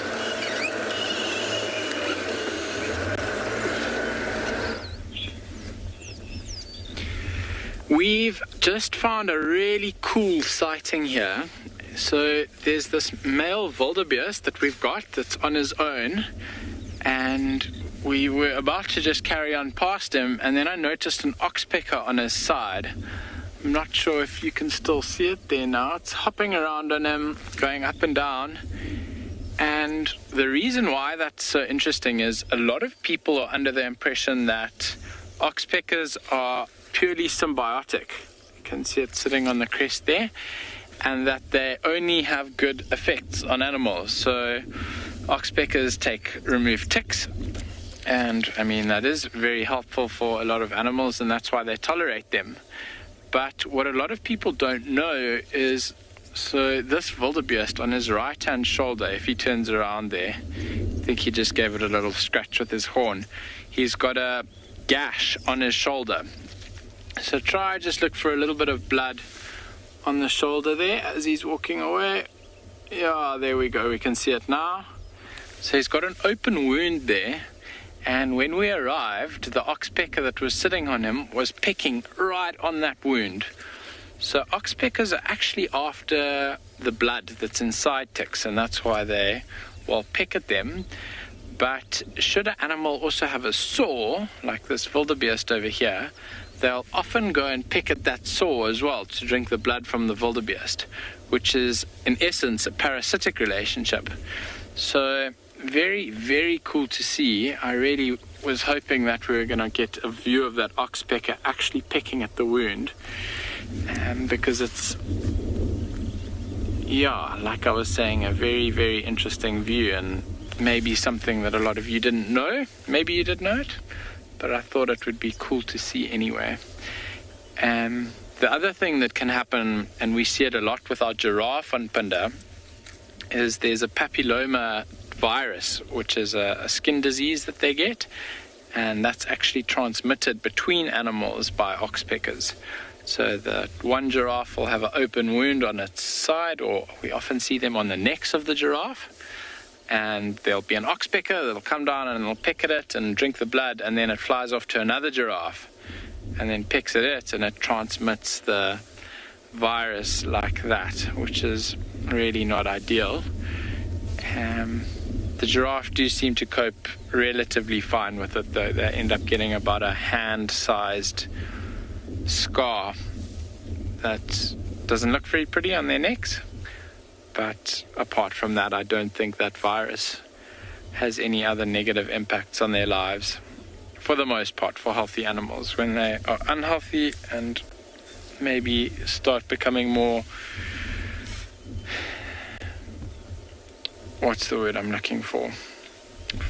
If there's a drought, for example, and they're more vulnerable, then those things like those skin diseases start impacting them worse than if there's lots of water and good grazing around. The other interesting thing, no, we can't see it from here. There was some impala that were ratting behind us earlier and chasing each other around, but they've gone off into the distance. So this wildebeest bull has got his territory here.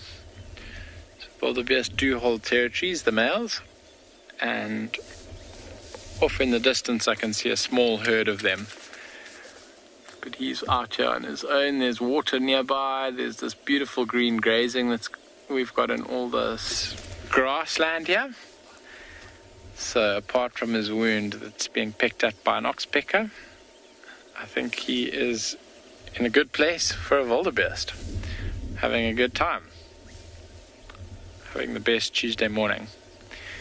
See him grooming a little bit there. So what he's actually doing is he's using, ooh, that's a nice view, the teeth in his mouth, the teeth on the side of his mouth. Now a little scratch behind the horn.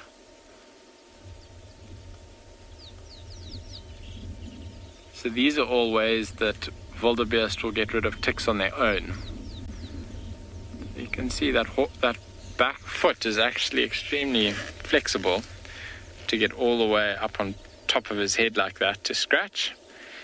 You can scratch the side of his face with it as well, and he'll rub up against trees and old dead branches to get rid of ticks as well. But the oxpeckers do play quite a vital role in managing the tick population, so it's a very useful animal to have around, but also potentially a little bit harmful. This wildebeest's lying down. Like I said, what better way to spend a Tuesday afternoon? I mean morning. It's not afternoon yet. He is probably going to be chewing the cud for a little while now, so all the grass that he's picked and plucked this morning, he'll regurgitate that and re-chew it again. And he might do that a number of times, and the reason they do that, the same as buffalo and cows and a whole host of other animals, is to get the most nutrients available out of whatever it is that they're eating. So, for example, grass is not massively nutritious, so just chewing it once doesn't quite do the trick there. We'll regurgitate and chew a couple of times.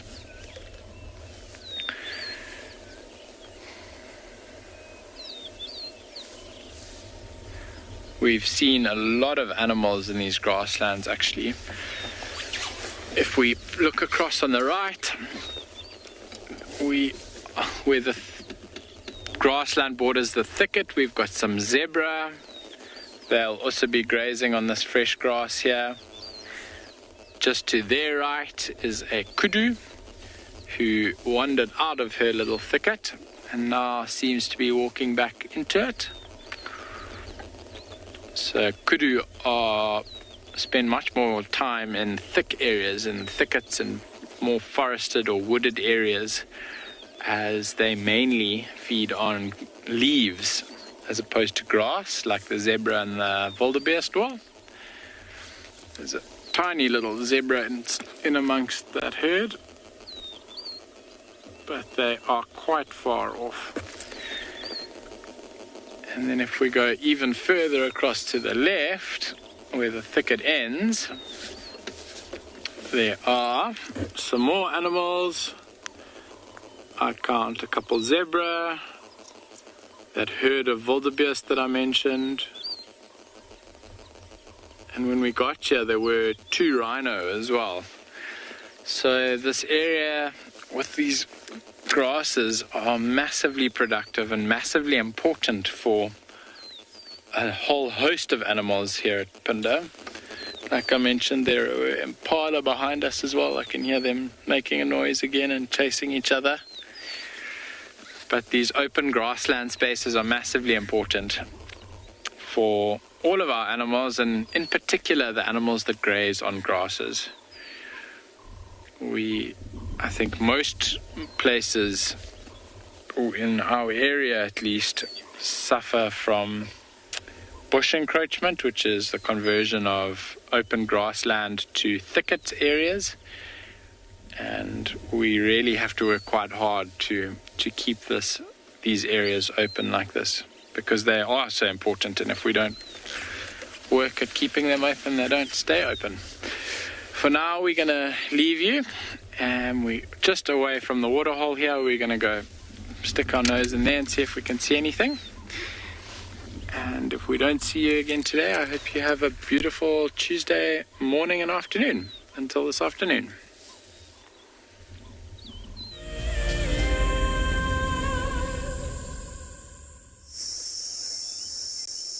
We just stopped for a second to just take this in. It's just amazing. The cicadas are calling. The sun is beating on the sand. Just look how beautiful it is out this side.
Nothing quite says the sound of the African bush like those cicadas humming their tune.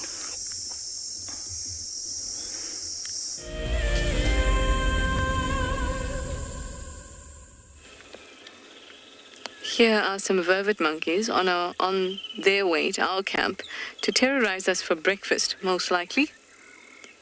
Sounds like a funny assumption, but it is almost definitely correct. They terrorize us each morning. And then they terrorize the vehicles in the afternoon, and then in the evening, everyone gets a bit of a break from the vervet monkeys. If you've lived in South Africa, you've lived with vervet monkeys your whole life. Doesn't matter if you lived in the cities, in the touristy areas, if you lived in the bush, you've been dealing with vervet monkeys forever.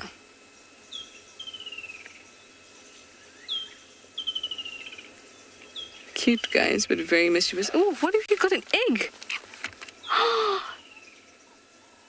No!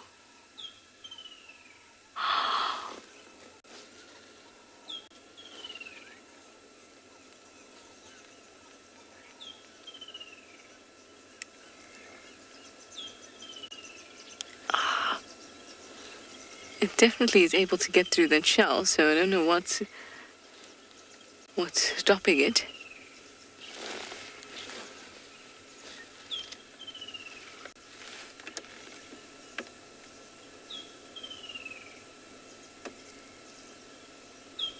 Come on, look this way.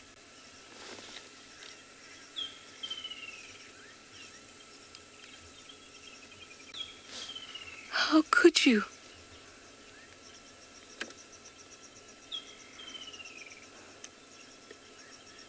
They have a very, very varied diet, and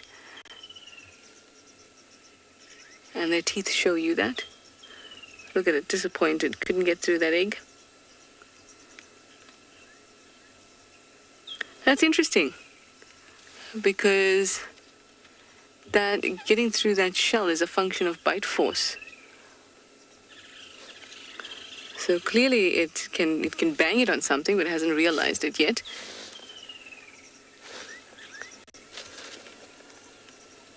And now it looks very odd. I wonder what it's doing with it now. But that's the product of bite force. That it can't do it unless it realizes it can put it against one of its canines. But they will also take insects. They'll take lots of things like this: birds, eggs, nestlings, even reptiles and other things, other small animals. Oh no. Oh well, you know, we've all got to eat. If it eats this egg, then maybe I'll be able to eat my eggs at breakfast. Anyway, guys, it's that time where we have to say goodbye, and we will see you this afternoon. So thank you for your questions and your comments. Have a good one, and I hope that you'll be ready for this afternoon safari. That will be as exciting as this morning's. Bye for now.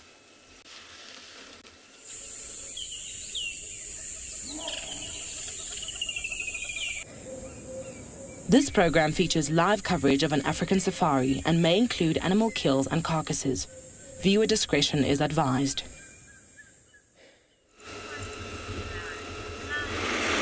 As you can see, there are some clouds that are starting to build to bring welcome relief from the heat that is raining down here this afternoon on Djuma Private Game Reserve, and it should hopefully mean that we're going to see a lot of the animals coming